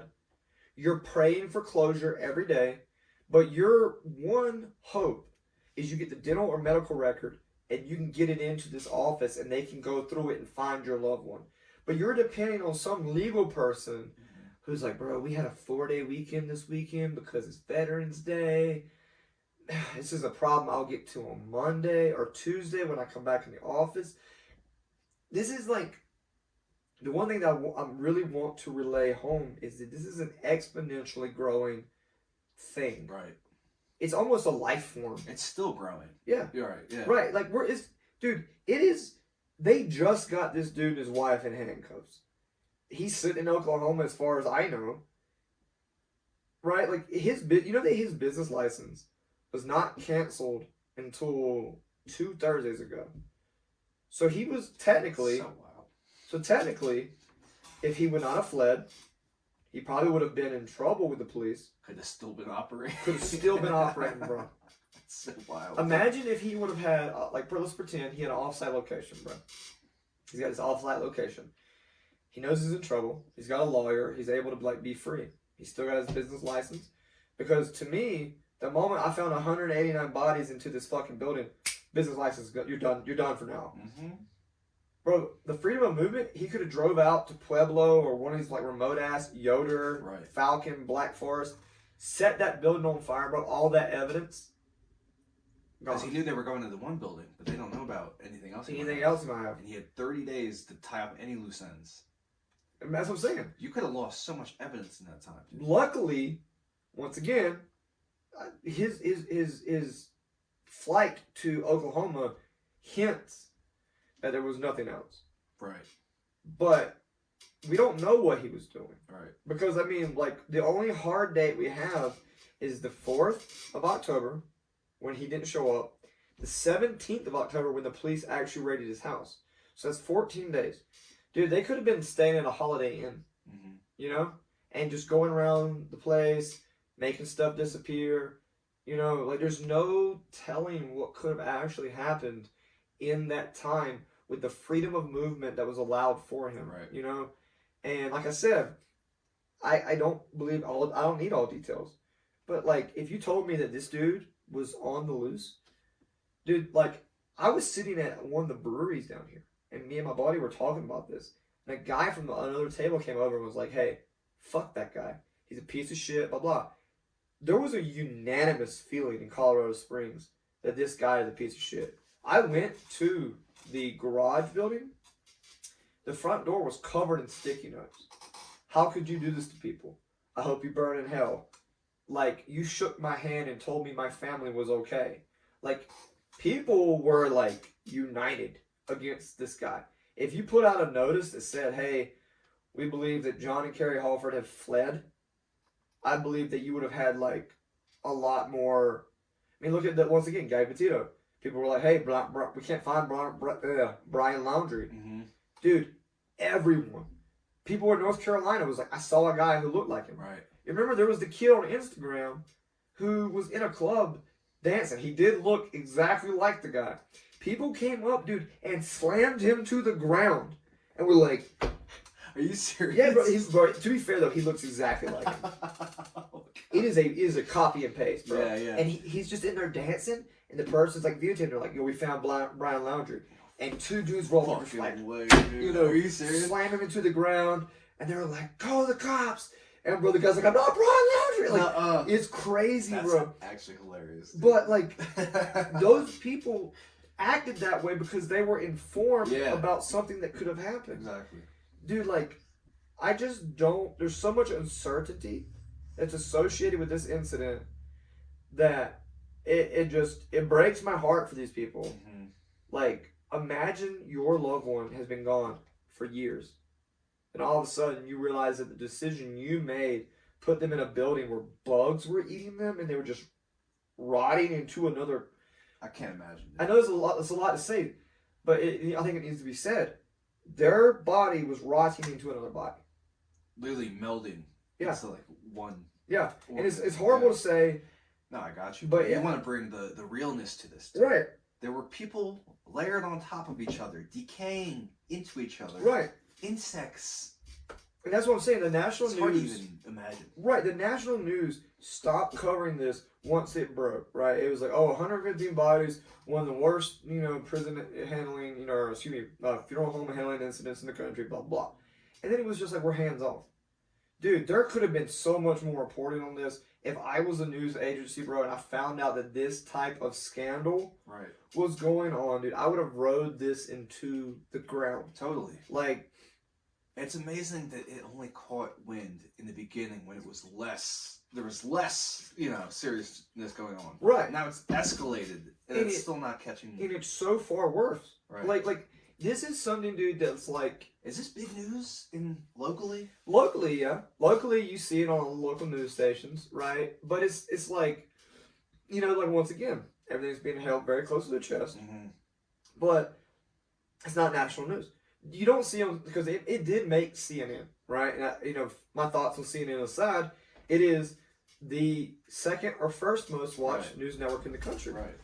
And it was on CNN when it was mild. And it was like, man, it's 115 bodies. That really sucks. That's pretty terrible, man. It's it's not great for the families. Ugh. But now you have like what could be, now that we know he was making fake certificates. Right. The malicious intent now is obvious, which makes it so much worse. Well, just the levels of fraud alone, exactly, is out of this world, and there's not a peep, right? Local news covers it, but not a peep, right? Like, see, here's the thing, man. I live in the Springs. Granted, I don't follow the news that much, but I would have never heard about this had it not been for you. Yeah, that's what I'm saying. Like, you have people. I've had people come up to me and be like, "Yeah, I heard this, but I don't know." And I'm like, "No, bro. Like, everything you're hearing is true, dude. It's so. This kind of crazy shit can go on under your nose in the city you live in, and you don't even hear about it, dude. And the thing is that, like, I believe there's two spectrums to things. One, you live in a small town where everybody knows everybody's business. Two, you live in a big city where, like, you know, news happens, but and you hear about it because it's just like such a focal point inside the city. Our city is like in the middle, right? It's not small, but it's also not big, right? It's big for our state, right? Second biggest city in the state. Like 500,000, right? Right. Which isn't that big. Right, compared to like metropolitan areas. I mean, it looks like a big suburb. If you look at it on a map or from above, it looks like it is. Yeah. We've got like, we don't have a skyline or anything like that. But this is something that affected like a whole area, like the whole city. And it's just been kind of under the radar, you know? And so like when you tell this to people, when you tell about the types of people involved, tell about the families involved and all this stuff, they're like, dude, like how have I not heard about this? And that's the question I truly just don't understand. Yeah. And then when we have like the law enforcement being like, we can't say this, we can't say that, we can't say this because we're keeping this, and this, and this, and this. And I'm like, bro, at a certain point, like people don't know what they don't know. Like imagine, for example, like the garage building. Well, that was in a strip mall, right? If the guy that was working beside that, you know, garage building, like I don't know what the shop was, but let's pretend he's a mechanic. He smells a smell. He's probably just like, oh, it's a, you know, funeral home over there, right? But if he doesn't know what was going on over there, then it doesn't create an awareness. What if he was like, dude, hey, since 2018, post dating the 2019 body, he's like, I've been smelling this, I've observed this. He doesn't know to bring that forward. Exactly. If there's no awareness. Totally. And I just don't, that's one thing that I've been super frustrated with, is weighed heavy on my heart, was like, you know, it's like, how did this go from making national news to being an afterthought when it's like an ongoing news story? It's something that gets worse every day. And I'm not trying to shit on news, but I am. Bro, the news, the mainstream news is a mosquito. It's a parasite. It feeds on, like, bad, right? To me, if I was a mainstream news network and I found out everything that was going on with this, it would be like one of my top stories. Because, you know, you don't see the news reporting on like positive things in our world.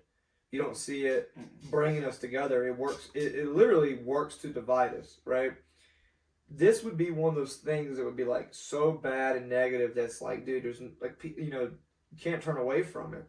Like, I believe that in probably 3 years, when all the facts have come out, this is going to be like on a true crime podcast. Totally, 100%. It is right now. I mean, you know, but like, I just don't get it. And that's where a huge part of my frustration has come from, is like, you know, we have so many people crying out for help. We have so many people looking for answers. You know, we have the law enforcement agencies. They are asking for tips. They're asking for, like, they've given their phone numbers. They've given their emails. But if it's not advertised, bro, how do people find it? Totally. You know? And there is a certain respect to the families that I get, that they don't want to release too much, like how the condition of the bodies. That makes sense. But just saying that this guy has fled and that people need to be on the lookout for him, that does nothing but help the investigation. I can't see the negative downside. Right, because here's the thing, like, if you're just like, hey, we're looking for this person, if you see them, they're driving this car. So there's technicalities to it all. I know, like, you know, you hire a lawyer for a reason. There's loopholes and everything, and if you make a mistake, I know that can be used against you. Is that what it is, really? Like, maybe you didn't respect the privacy, because, like, you know, if a cop finds evidence through illegal means, he's searched without a warrant or whatever, that can be thrown out. Right. So they have to be careful when building a case. Do you think it's something like that? So I want to reference the Bo Bergdahl case. What was Bo Bergdahl's, like, obviously the dude, there's a lot of fucking questionable shit in there. What was his legal team's main defense? Was that Trump got behind the media push of, like, fuck this guy? And his legal team was able to be like, look, the president of the United States was on his Twitter condemning my client. Right? That swayed public opinion. And I think, if I remember correctly, that was a leading factor in why he got, like, a very minimal charge for what he did. You know? So, maybe, hypothetically, if the legal, like, the law enforcement agencies were like, we're looking for this guy and his wife, we're just be on the lookout for him. maybe that, like, just saying looking out for him creates the precedence of, like, they did something bad. Exactly. You know? And not to them, because I hear your frustration, I agree with you, not to defend the, not inadequacy, but the unwillingness to release certain information, not to defend it, but in their defense, maybe it does kind of put a ripple in the case, because you have to build a case, right? Yeah. If you take them to court without enough evidence, or you messed up at some point, they could walk free. Right, they can literally throw out, like, everything. The entire case. Yeah. Yeah. So, so that's actually a really good point, man. Like, and once again, dude, I wish we had, like, a lawyer, right, or someone that was, like, that could speak freely about it, that was here, that could kind of, like, weigh in. Because, like, what I know is, like, he's a piece of shit. Mm-hmm. The guy, like, I truly believe deserves a bullet in the fucking face. What I think is that, like, there's a lot of things that we don't know. Mm-hmm. And maybe they were like, look, this guy's a bad guy. He's done X, Y, and Z. We do not want to create a opening mm-hmm. for him to get away with all of this. Right. So maybe by saying, like, hey, be on the lookout for this person. We believe they fled. Because what would have happened if he didn't flee? Right. Like, what if on October 4th he didn't meet the guy because he was sick? Couldn't use the phone. Had laryngitis. I don't know. I'm making something up here. Right. Strep throat. Didn't do it. October 17th, they come to his house and he's there at the house. He's like, I'm sick. Sorry. Well, from October 4th to October 17th, you created the narrative that dude fled. Right. I mean, we didn't think about that, totally. So it, once again, there's so, like there's a balance to it. Well, it's like D&D, bro. It's a 20-sided die. Bro, like analogy. Right. Yeah. I mean, think about it, though. Like, every time you have a forward-facing piece of that dice, you think you understand it. Uh-huh. But every other angle of that die is an outcome. Right. Like, it's such a super terrible frustration. And I feel like one of the main things, like, right now there's a Facebook group here in Colorado Springs that is, like, trying to get the average Joe answer. So mainly that group is composed of the families of these people, right? And there's a lot of, like, information that's come out from there. And truthfully, a lot of the hard work is coming from the victims themselves. Like, one person decided to test their remains of their family, the ashes. Wow. And it came out to be concrete. Oh my God. So then they get on there and they're like, hey, type. Look, this is what I just did. There's no crematorium ban, the little ban I talked about earlier. Mm-hmm. So it means it's not certified. And my ashes came back as, like, not human. Right? So then all the other members are like, holy shit. So they grab the vases off the mantle. They grab the fucking, the ashes in the drawers. Oh my God. And they're testing. And they're like, what the fuck? I mean, because there's a bunch of people out there. I know this. And know this for certain. There's a bunch of people out there who have not tested their remains. Mm-hmm. So right now he has 50 counts of fraud. We don't know if that's financial fraud. We don't know if that's, like, what fraud that is on the spectrum of things. If you could get, and I'm sure there won't be, because I'm sure there's a bunch of people who are just like, I'm over this. All I want is my loved one. I want to put them in the ground. I'll be done. I never want to speak of this again. Exactly. But there's a bunch of people out there who are like, I need to exhume the remains. I need to test the remains. Dude, imagine, like, you had closure, and now the Band-Aid's being ripped off. Oh my God, dude. And you're forcing them through that. Like, dude, that can't be, Talk about the ripple effect, dude. I mean, that's psychological trauma. I mean, it's crazy, bro. And just think about the money that's being dumped into this, dude. This guy's costing our city hundreds of thousands of dollars. Bro, Governor Jared Polis, I disagree with a lot of his policies. The smartest thing he did was he declared a state of emergency for this. Really? Yeah, the reason why, though, I will give him credit where credit is due.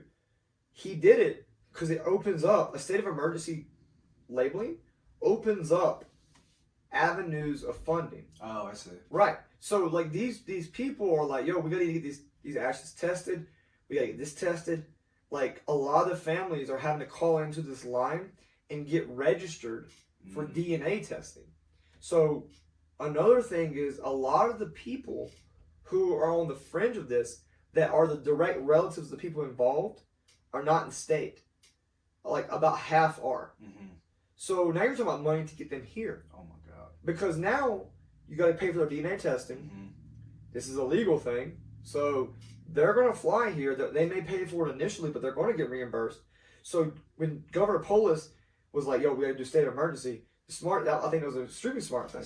Because it opens up funding to these people who otherwise... Good on him, dude. Yeah, like, applause. Because, like, you're talking about, once again, ripple effect, you're talking about people who are living in completely other states. Once again, our first hard timeline is 2019. We don't know how far back it goes. Mm-hmm. We don't know the left and right limits of this shit. You know, I just want to, like, kind of, like, direct us to, like, you know, what the way ahead looks like. And, you know, then we can just kind of, like, do questions or whatever. But, like, so, we started off at 115. We went to 189. Now we're at 190, right? My biggest worry is the what if. Once again, what we don't know. Mm-hmm. Right? Because you're right. You said something that, like, was very, like, it really hit me. It was like, this is what we have to pay for this. Right? The citizens are what's paying for this. And I'm sure that, like, if you came up to me on the street and were like, hey, if someone's family member was, like, in this crazy situation, would you donate money to them? I'd be like, yeah, absolutely. Right. But, like, dude, you know, we live in a pretty wild place, to be completely honest, in modern day society. Like, if I told you there were cities in our state that spent, like, a month with no supplies because they were just, like, snowed in, that's, like, kind of, like, not a thing you hear in modern America, you know? Like, if I was in, like, Russia, I'd be like, oh, yeah, you know, they got wolves running through the streets of Vladivostok, you know? Right. It's wild to me to believe that, like, the funding that we have is being directed to something that, like, is so criminally negligent. Mm-hmm. Like, think about our search and rescue, bro. The only search and rescue that I'm aware of that gets paid in our state is in Aspen, Breckenridge area, right? Breckenridge, Vale, Aspen, that whole area is kind of covered by, like, the same group. They're actually paid search and rescue guys. The Colorado Springs area, Front Range, you know, back half, Durango, Ouray, those are all volunteer people. Wow. Right? And, like, when you, like, the money that goes to funding those, like, people, like, not them, their paychecks, but, like, their gear and stuff, bro, that's being taken right now for this shit. Wow. And a ripple effect, man. Bro, I'm telling you, and that's what frustrates me so much about this, is that, like, I believe that if there was more eyes on this, right, more bells get rang, more trees get shaken, right? Because you don't know who knows people. Right. Like, imagine if, like, you know, somebody who died, their family member knew, like, a public official who could, like, vocalize this and escalate it up. Right. It's going to get more attention. More attention gets more funding gets more, like, you know, news coverage or investigative sources and stuff like that. I mean, you're talking about, like, just a once again, ripple effect going out and affecting this whole situation. And what does the end goal of this look like? I mean, at the end of the day, the only, like, the damage from this is literally tailored to whatever him and his wife, their stories collaborate on. Because, you know, I'm going to assume that there's not going to be a 100% identification, right? I mean, if you look back at even, like, America's serial killers, right, like historic serial killers, there have been instances of those serial killers taking law enforcement to where they buried the bodies at, and the bodies were gone, whether they were drug off by, like, coyotes or, you know, bears or something. You're talking about the guy who killed, like, 13 people, taking you to one spot that he's like, I buried everybody. You go out there, and he said, there's 7 bodies here. We get there, there's 6. Right. And he's swearing to you, like, he's not going to have freedom, but his freedom, his liberty is at literally in the palm of your hands based on what he's telling you. He's pleading, like, I swear I buried the bodies. Well, people get, you know, the difference between a life sentence and a death sentence is sometimes based on this. The information you provide. Absolutely. So, like, if those guys can't keep 13 bodies substantially smaller than 190. Right, and some of them don't get identified. Right, and one thing that I've also noticed inside of my time in the military, in law enforcement, like, you know, working with law enforcement, and in just media in general, is that round numbers are often wrong. So, like, in the military, we have fit reps and evals. And when a sailor submits a fit rep or eval, it's like, I have 350 hours of training personnel. It's like, I doubt very seriously you have 350. You didn't keep track of the numbers, so you rounded up to what you, or rounded down to what you believe was. Right? We're at 190. If we were at 189, I'd be like, dude, I believe that. I think that's a right number. But every time I've noticed, like, we're working in increments of 5, 115. Now we're back to a round number of 190, you know? So I don't believe, like, based on what we're being told, that that we've even seen the remotely the end of it, you know? I mean, because if the negligence started in 2019, you know? Right. What are the odds they know that right from the beginning that 2019 was the beginning? Like, you know what I mean? Like, the odds are that it goes back further than they think is pretty high, I think. Well, so right? I've heard multiple reports, bro. Initially, I heard that the bodies were from February, like the dates of death were from February to June, is what I heard. And I was like, I don't believe that. Like, you know, because that's a lot of fucking bodies, you know. But also, if you go back to 2019 and there's only 190, I also don't believe that, right? I mean, dude, we're in a city of 500,000 people, and you gotta think about the one thing about, like, our state that is unique. Like, in North Carolina, where I grew up, like, you know, Raleigh has funeral homes, Wilson has funeral homes, Rocky Mount has funeral homes. There's not little podunk towns like there are here. I mean, dude, when you drive across the Front Range, there's towns where, like, the whole town is a gas station, an RV camp, a bar, and, like, a Dollar General. Oh, 100%. Yeah. So you gotta think, those cities, towns, are using our resources. So on the Front Range, you've got 3 major cities: Denver / Fort Collins, Colorado Springs in the middle, and then Pueblo to the south. So everything east of that is relying a lot on the infrastructure of the place over here, of us, right? Of those 3 major cities. So if we go back to 2019, what type of, like, negligence and criminal conduct are we looking at for 4 years? You know, I mean, it literally could be way more. It's gonna be years before this is sorted out, right? So think about the family members dealing with this right now. There's 80 bodies not identified. It could be years before they sort through all of this stuff. Well, and you go into framing at that point. Bro, these family members are just dealing with this for years. Right, and that's what I'm saying. You go into mental framing. If you're one of the families that you're going through this and you're like, shit, man, this is terrible, and your loved one's body's identified in the first, like, month, you're technically the lucky one. Right. Like, you came out of this situation the best. Closure, yeah, at least. Right, at least you can be like, fuck. And there's a crematorium here in the Springs that is actually offering free cremation services for everyone affected by that situation. Oh, wow. So they're like, nice. The community's working to correct itself. But imagine you're one of those 80, possibly more, right? What does your closure look like? Right. We don't know. And I think you said it best. Dude, this could be years. I mean, bro, like, imagine if he has a John Halford rental agreement at some little, like, you know, like Brown Rabbit storage, right? Dude, I mean, he doesn't have to give that up. Right. They have to literally, like, subpoena all of his financial records, right, to ever discover that. We're a litigious country. Right. Everything, you cross your T's, dot your I's. Right. Everything has to be done step by step. Because, yeah. You ever see the movie Law Abiding Citizen? Yes. So Gerard Butler in that movie has multiple properties and everything. Right. And they were so hard to find. It could be something where he has, like, a side business and has a property in that business's name that you can't even, you know, you see what I'm saying? Right. Well, imagine this, though, dude, man. Like, imagine I'm this guy. I get arrested.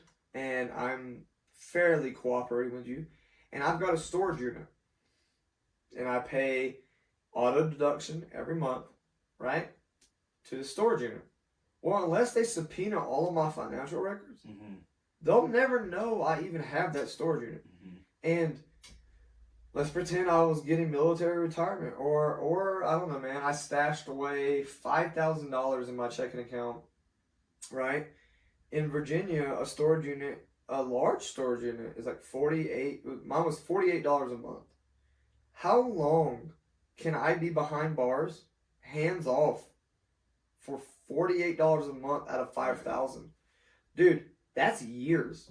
I mean, because what? 12 times 48. I mean, like, dude, you're not exhausting that money. No.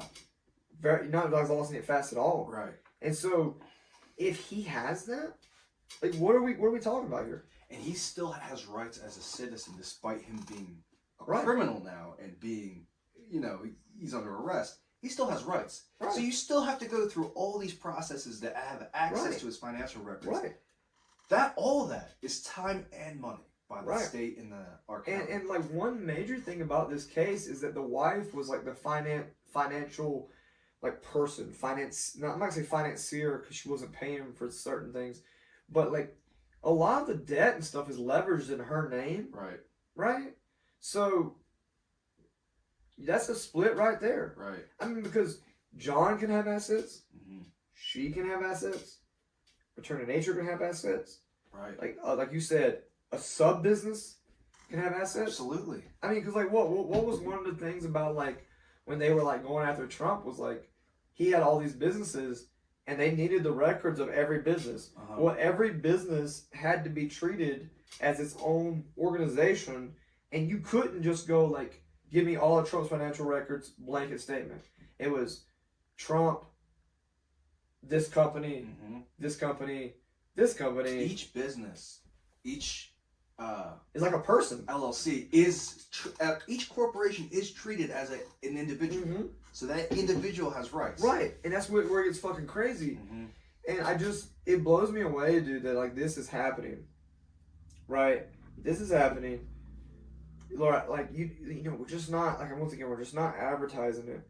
And I love America, bro, but our justice system, dude, is just like it's like extremely frustrating, and the level of like I don't know, man, it just how long things take, bro.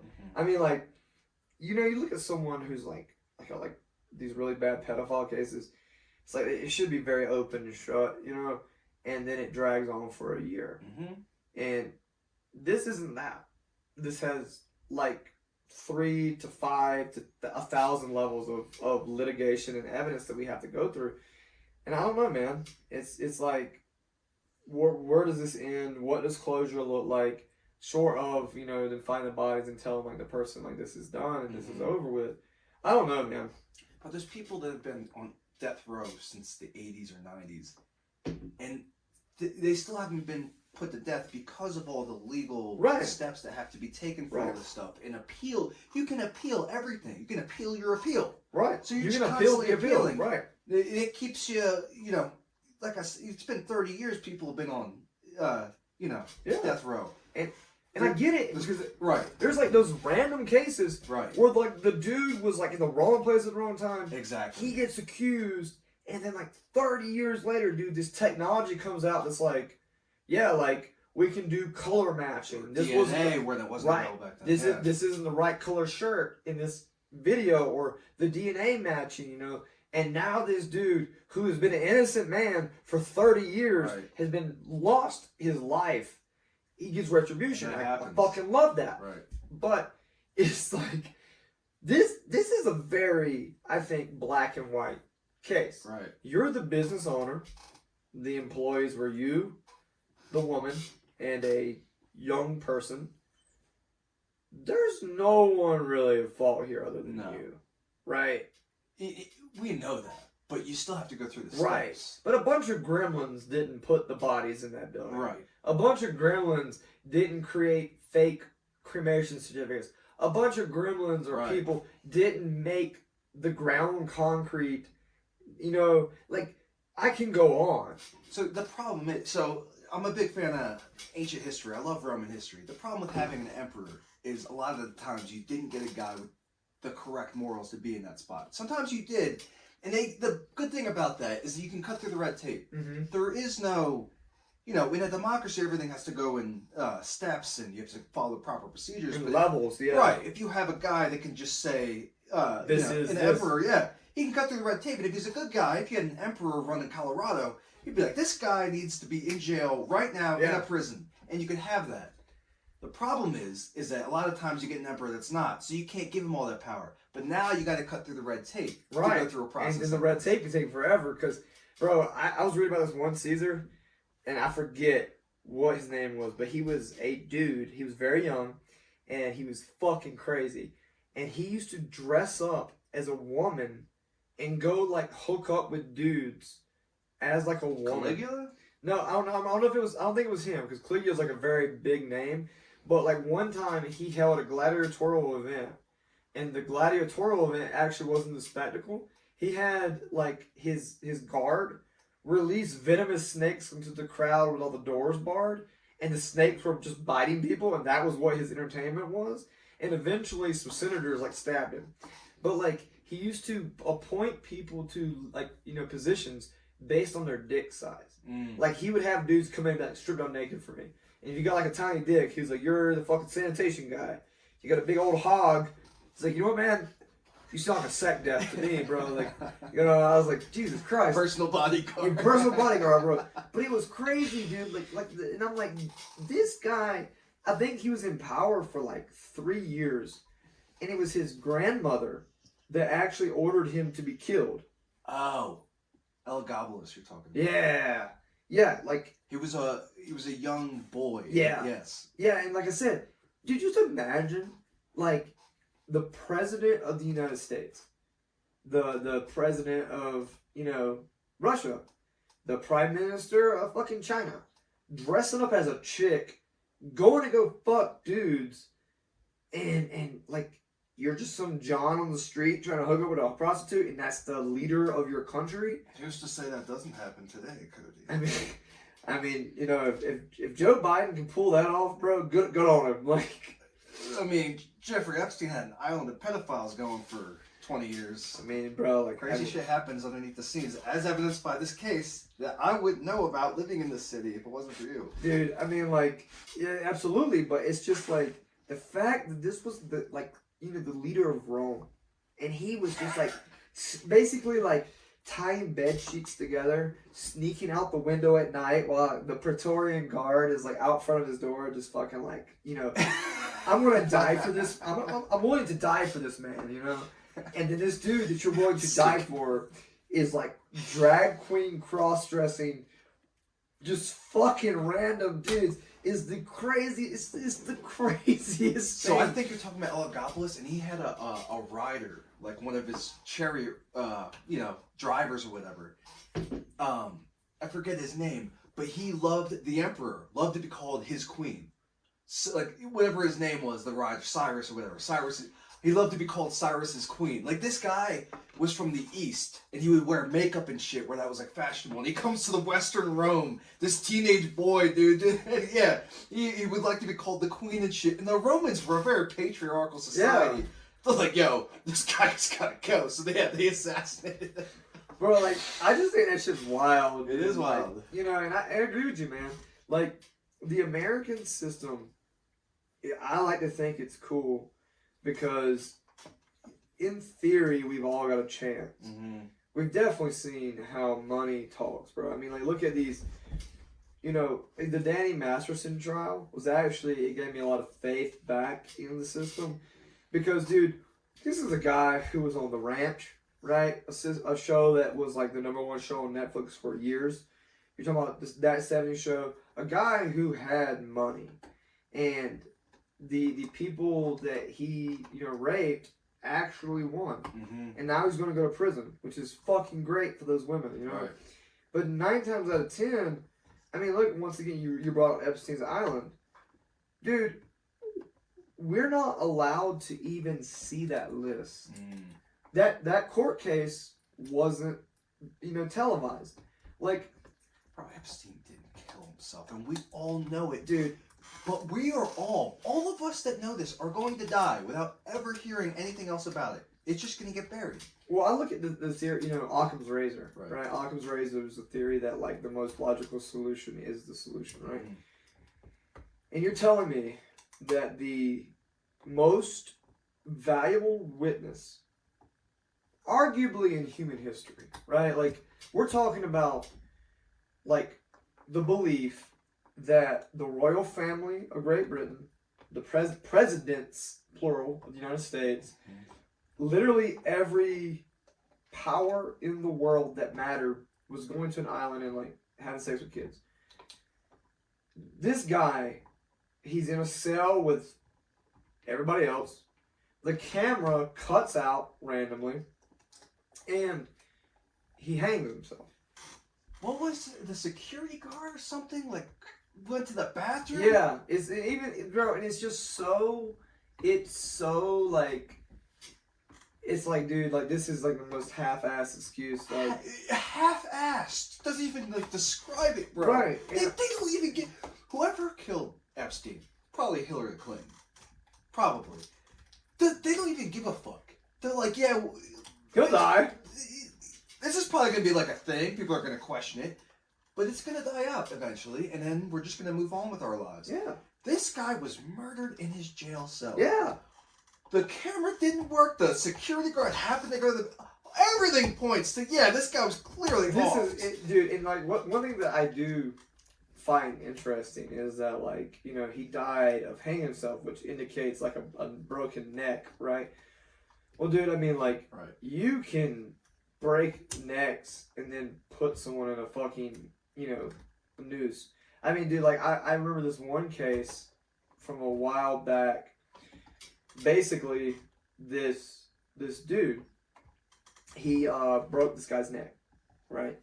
And the fact that the neck was broke with human hands was like an indicator that it would have had to be someone trained at breaking a person's neck, and it would have been like one person. There was only one person in this victim's circle that had that level of training. Well, they broke their neck. They took a shotgun, stood over the person, and just took 12-gauge buckshot and just blasted into their chest. So the coroner sees this fucking, blowed out chest cavity. It was like cause of death. Doesn't even remotely look at the guy's neck, dude. Because, once rigor mortis set in, the dude's just like, his neck's like facing straight. Right. So, years later, I forget how this all came up, but they re-examined it. And they were like, that's not what killed this guy. It was this dude, and that's the only person that could have done it. Really? Yeah. So, going back to the Epstein thing, it's like, this is very clearly something. It's too convenient. Like I said, arguably, the most valuable witness, other than, I would say, someone like Eric, Snowden. Right. Most valuable witness in human history.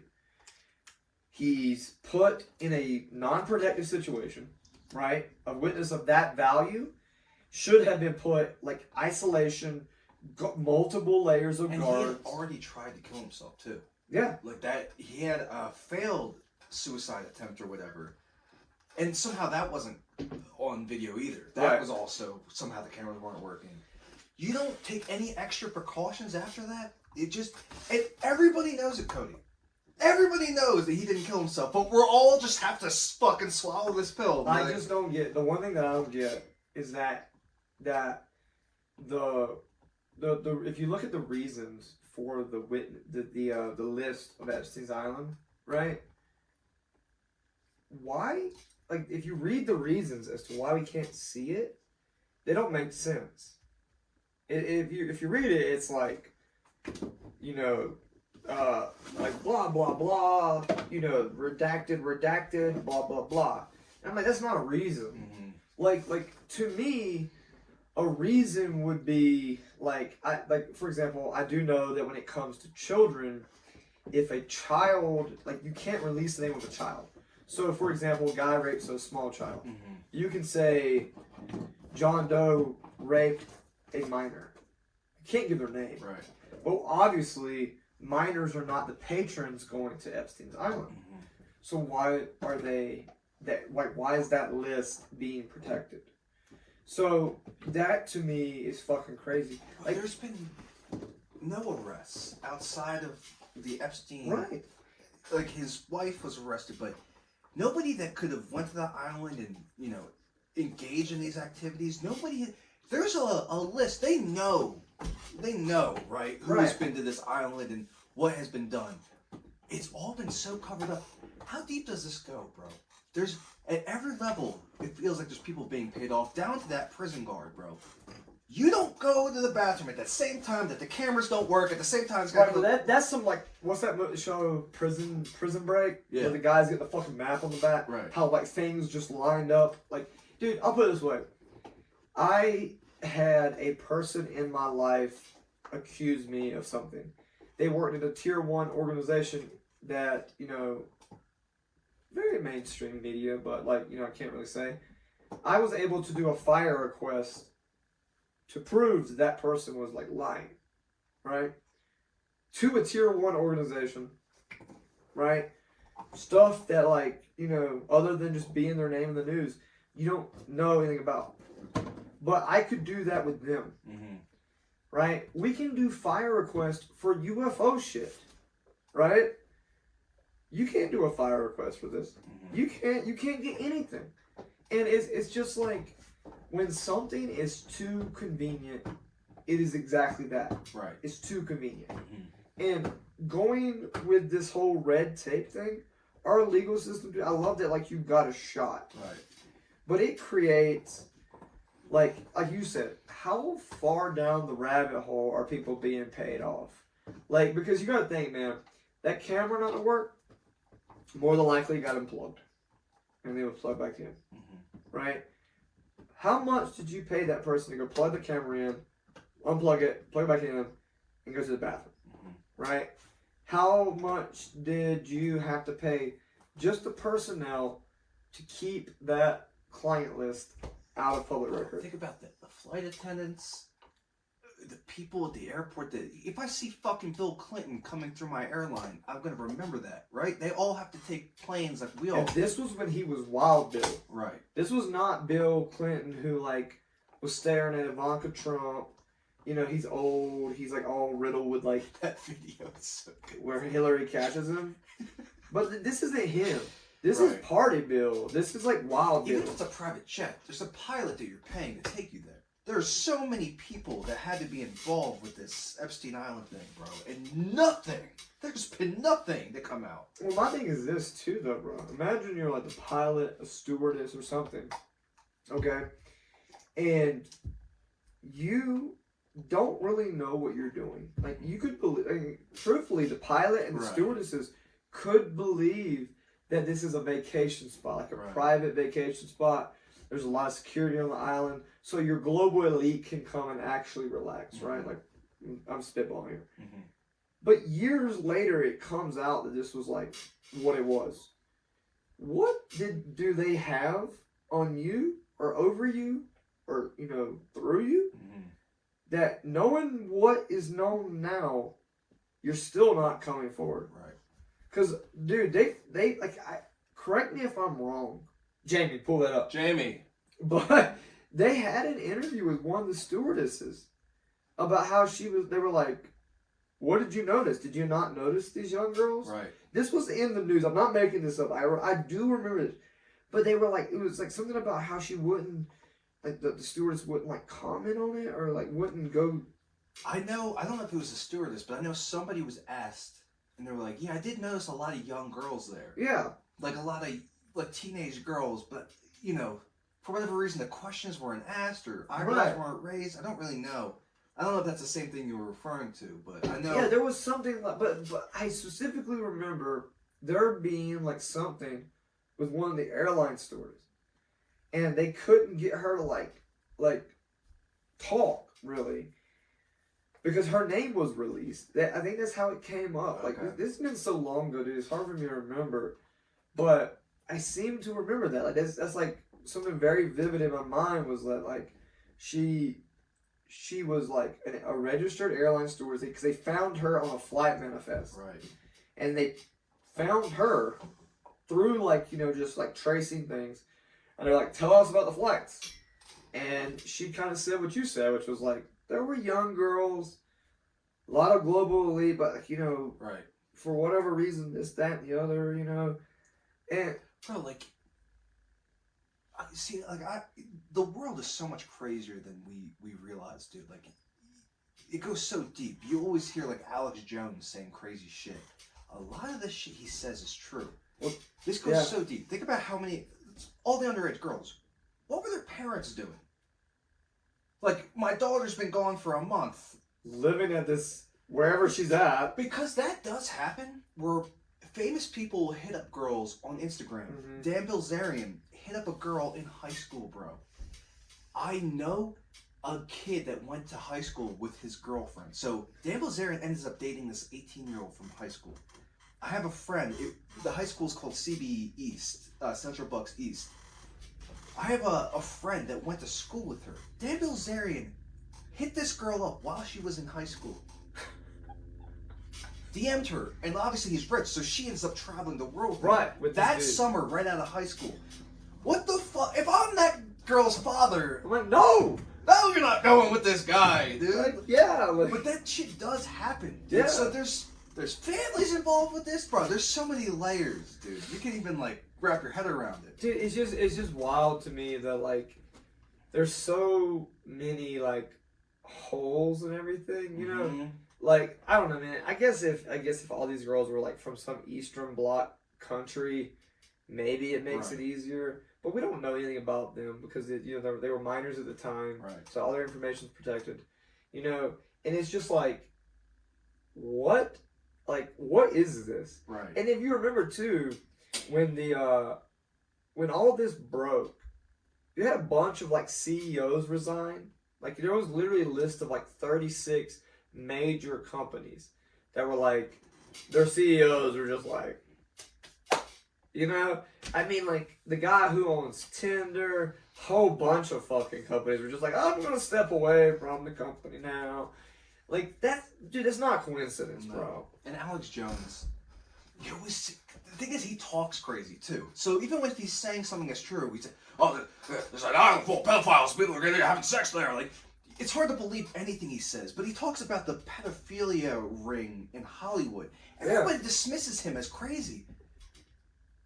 I feel like there's crazy shit like that going on. There's substantial evidence for like satanic cults in Hollywood. Absolutely. Lots of weird shits in Hollywood. Bro, what's that thing? The Bohemian Grove in the woods of California. Sounds like some completely made up baloney, bro. But there's literally like security of like Blackwater level out there guarding. Yes, dude. So one thing that I never was an Alex Jones person. No. Still not. And I'll never forget, he was like, the water's turning the frogs gay. You remember this? Like, this was a thing. Yeah. But then, bro, like, 2 years later, they were doing research on frogs with the water. And they're like, there's chemicals in the water. Makes the frogs want to fuck each other. Yes. Dude. And it's like... So he says it in a way that sounds ridiculous. Oh, turning the frogs gay. And it sounds like some, like, real right-wing, like, crazy shit. But then it turns out the chemicals in the water were changing their hormones or whatever to where they were attracted to other males. Right. Literally making the frogs gay. Literally making the frogs gay. He talked about Epstein's Island in the 90s, and so Rogan would talk about this. He told Rogan about Epstein's Island in the 90s. Like 30 years before it was ever a thing. People called him crazy, bro. And the thing is, he does say shit that's not true. Like Sandy Hook being a fucking... a black flag thing or whatever he said it was. He'll say shit that's incorrect, so it makes you doubt everything he says. But he does say shit, some crazy shit, like there's an island where they're fucking kids, that turns out to be true. So, dude, yeah, I mean, and the thing is this, man, is that, like, that dude's his own character. Like, that's why I don't, like, listen to him, bro. But I'll never forget when he said, the water's turning the frogs gay. And I was like, that's the dumbest thing I've ever fucking heard in my life, bro. And then, literally, bro, I remember seeing this research, and oddly enough, it was on Facebook News. And it was like, new evidence suggests that chemicals in the water are making frogs, like, attracted to other fucking male frogs. And I'm like, God damn it, he was right. And I was like, that son of a bitch. That son of a bitch. But, like, dude, it's just, So true. and that's what I'm saying, bro. Like, it's just, it's so crazy how our fucking system works, how things work. Right. You know, and it's like, bro, like, you don't know what you don't know. You know, you think you know something, you don't know it. I mean, because what, like you know, the royal family, for example, when the Epstein Island stuff was happening, wasn't one of the royal family like dismissed or something like that? I mean, like one of the princes, fuck those people, by the way. Like, I don't give a fuck about them, but like one of them was like kind of like dismissed, and it was one of the older ones, you know. And I'm like, why was he dismissed? Like, what was known? You know, like, why are all these CEOs retiring? Why are they all like, why is all these like basically safety measures being activated? Exactly. You know? So, bro, this is the funniest shit. I think Ajax has something to say. Ajax, what are your thoughts on this? Is the water turn the frogs gay? But yeah, dude, I mean, it's just like, I don't know, man. Like, there's so many unknowns, and then again, dude, like, I don't know, bro. Like, it's just, well, our system, there's pros and cons to it. On one hand, you do have a chance, like innocent until proven guilty. right. There's countries in this world right now where that's not the case, right? So we do have that as like a positive, but then you get to the red tape thing and how you can kind of just keep things under wraps. There's still corruption where people with money Can just do what they want. Oh, absolutely. So I think nowadays it's less likely than it was in like the 20s. I hope if I was a millionaire in the 20s, you could kill hookers all day, in bro. broad daylight, right? And nothing happens. Yeah, well, I mean, like, to be fair though, dude, there's a lot more visibility now. Exactly. And that's hard what I think that's one of the issues, is because back in like those days, bro, you could like old county judge somebody, you know, like, hey, bro, here's a bunch of fucking money. 100%. Why don't we get up there and let's go this way? Well, then nowadays, bro, like with like just for example, Danny Masterson, Bill Cosby, these dudes, bro, are being accused of raping all kinds of women. There is so much media attention. You can't sweep that under the rug as easily. No. Which is what makes the Epstein thing so fucking wild, is that, like, you know, there's so much media attention, there were so many eyes on it, and they were just like, yep, we're not gonna release it. That's how deep this shit is, bro. And that's what I'm saying. I'm like, how can you, like, and it was almost like, okay, you know when you're a kid and you're playing tag and you obviously got tagged and you're just like mad you got tagged. You're like, nope, I'm not it. And it's like, bro, I tagged you. Nope, no, you didn't. That's what it's like. It's like, it's almost like they were like, nope, just not doing it. Yep.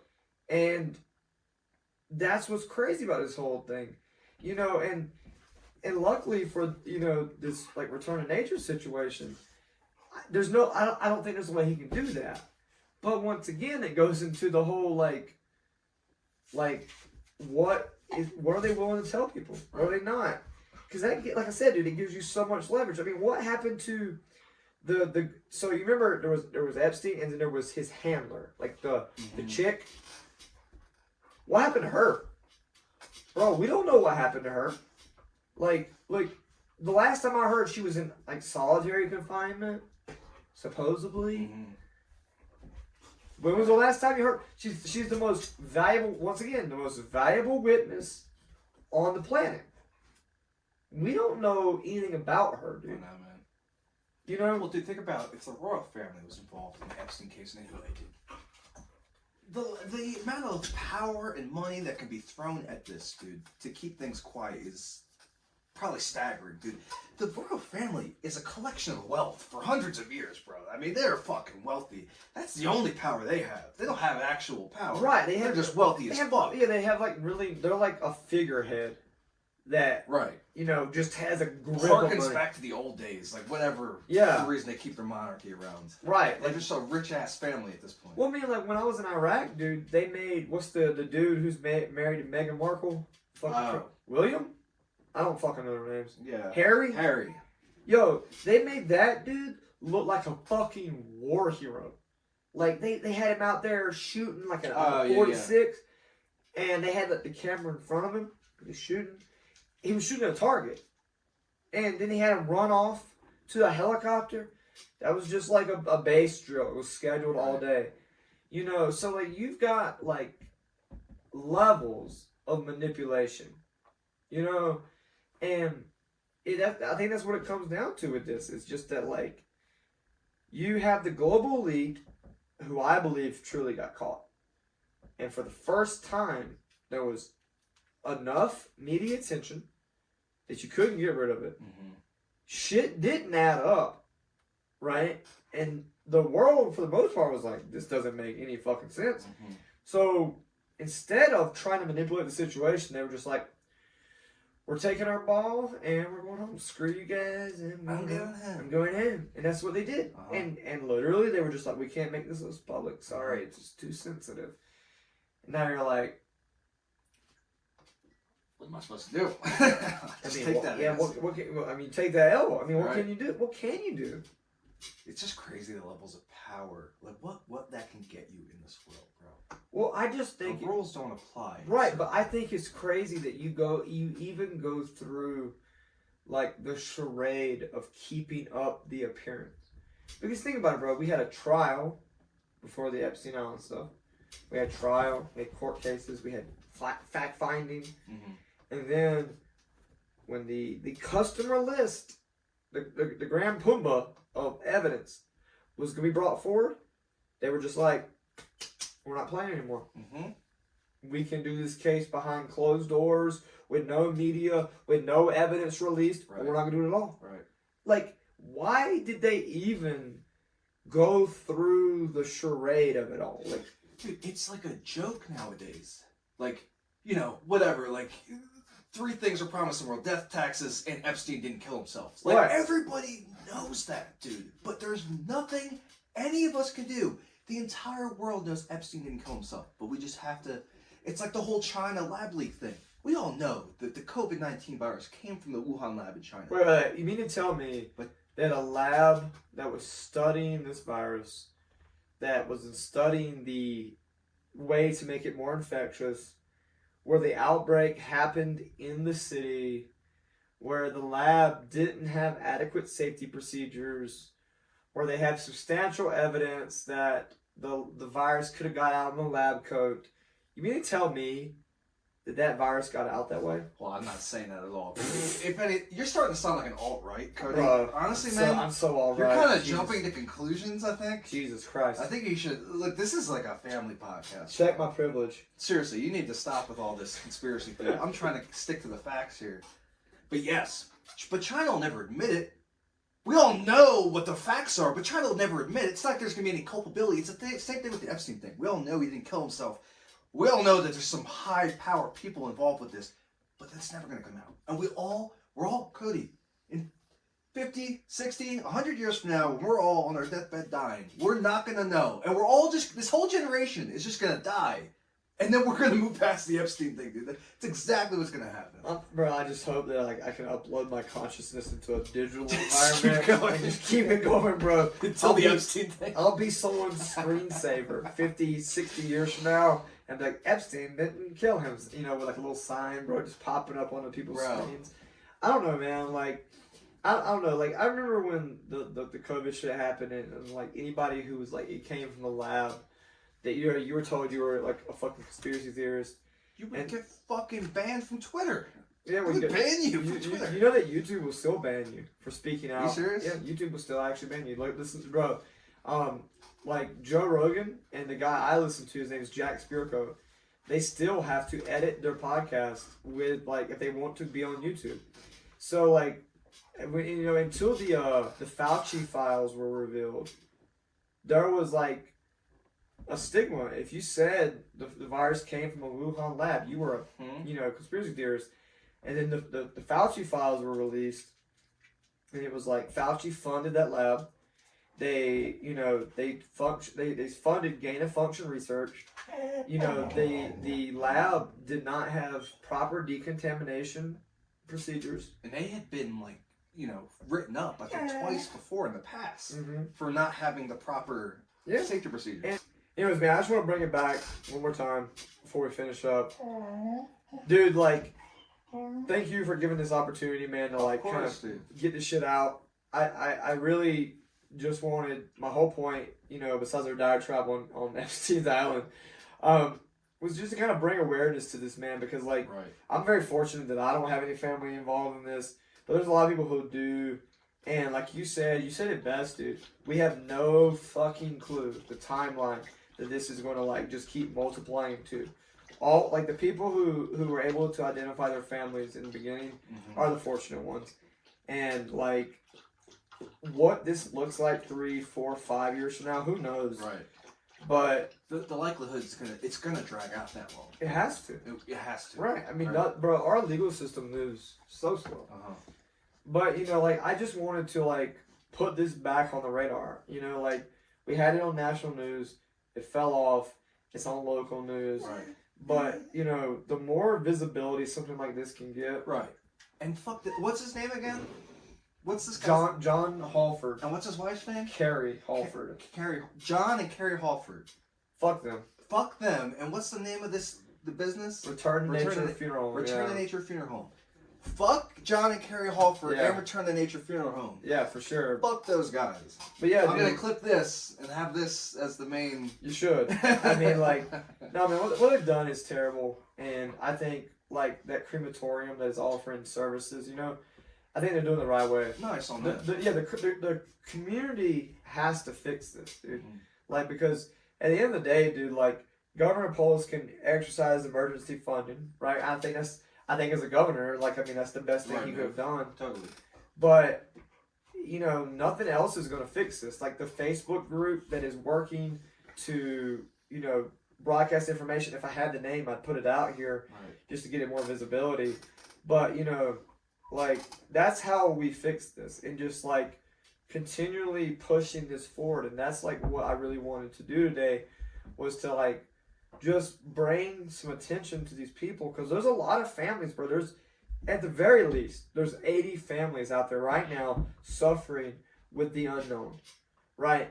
And if just being here, dude, and if this gets shared 5 times, 10 times, and one person is helped, then this conversation, sitting drinking whiskey coffees with you, you know, having your dog chew my arm and, you know, be the goodest boy, is worth it, dude. You know, and, like, I don't know what else we can do, man. It's just that, like, this is bringing awareness to it, bro. Yeah. That's such a huge thing. A lot of the families are like, why does nobody give a fuck? You're bringing attention to it, dude. And that's what I'm saying, man. Like, you know, like, in my experience, a lot of people are like, why are we not, you know, why is there not more being done? And a lot of it is that, you know, a lot of our sheriff's office, police departments are very undermanned, underfunded. And this isn't a pro-cop, anti-cop thing. This is just, like, in the middle. Like, this is what it is. And just being able to highlight this issue, if even for 2 hours, is, you know, going to bring some attention to that, then I think we've done the right thing here, dude. So, yeah, man, I appreciate you letting me get on here today. Appreciate you coming on and spending your Saturday talking about this crazy-ass story with me, bro. It's just guys being guys. Dudes being dudes. Dudes being dudes. It was more of, like, what I was thinking. But yeah, no, that works. I mean, it's you know, it is what it is. We'll call me. I appreciate you. Cheers to you, Cody. Hey, bro. Thank you for your second time on my little podcast here. Hopefully it won't be for a while, you know. I gotta get some new people. Career suicide. No offense to you. Yeah, bro. Career suicide. My career might be over at this point. point. Dude, you're Spotify. So if anything, maybe I'll just only have you. Just from now on. Just the mic be Cody show. Bro, also your ratings just tank. Just 0 viewers. Like, even my own girlfriend's not watching it. She's like, I'm not doing it. Even me and you aren't even We're not watching. Bro, not even listening to my truck. I'm not even checking the sound quality, bro. Just putting it out. Bro, look at this little savage, bro. He's like, alright. He's like, you guys have had your time. It's my time now. He's like, bro. He did well for a few hours. Bro, he did good. It was weird that, like, when it started. The second we sat down, bro. Isn't that crazy? He was like, and it wasn't like 0 to 60 to 55, 45. It was literally like, 100 to 0. Yeah. He knew. I mean, look at this. He just followed me up here. He's ready for attention, bro. Look at this. I'm going to bite your hand. Everybody, thank you for tuning in. We're going to give this dog some attention. Hey, thanks, guys.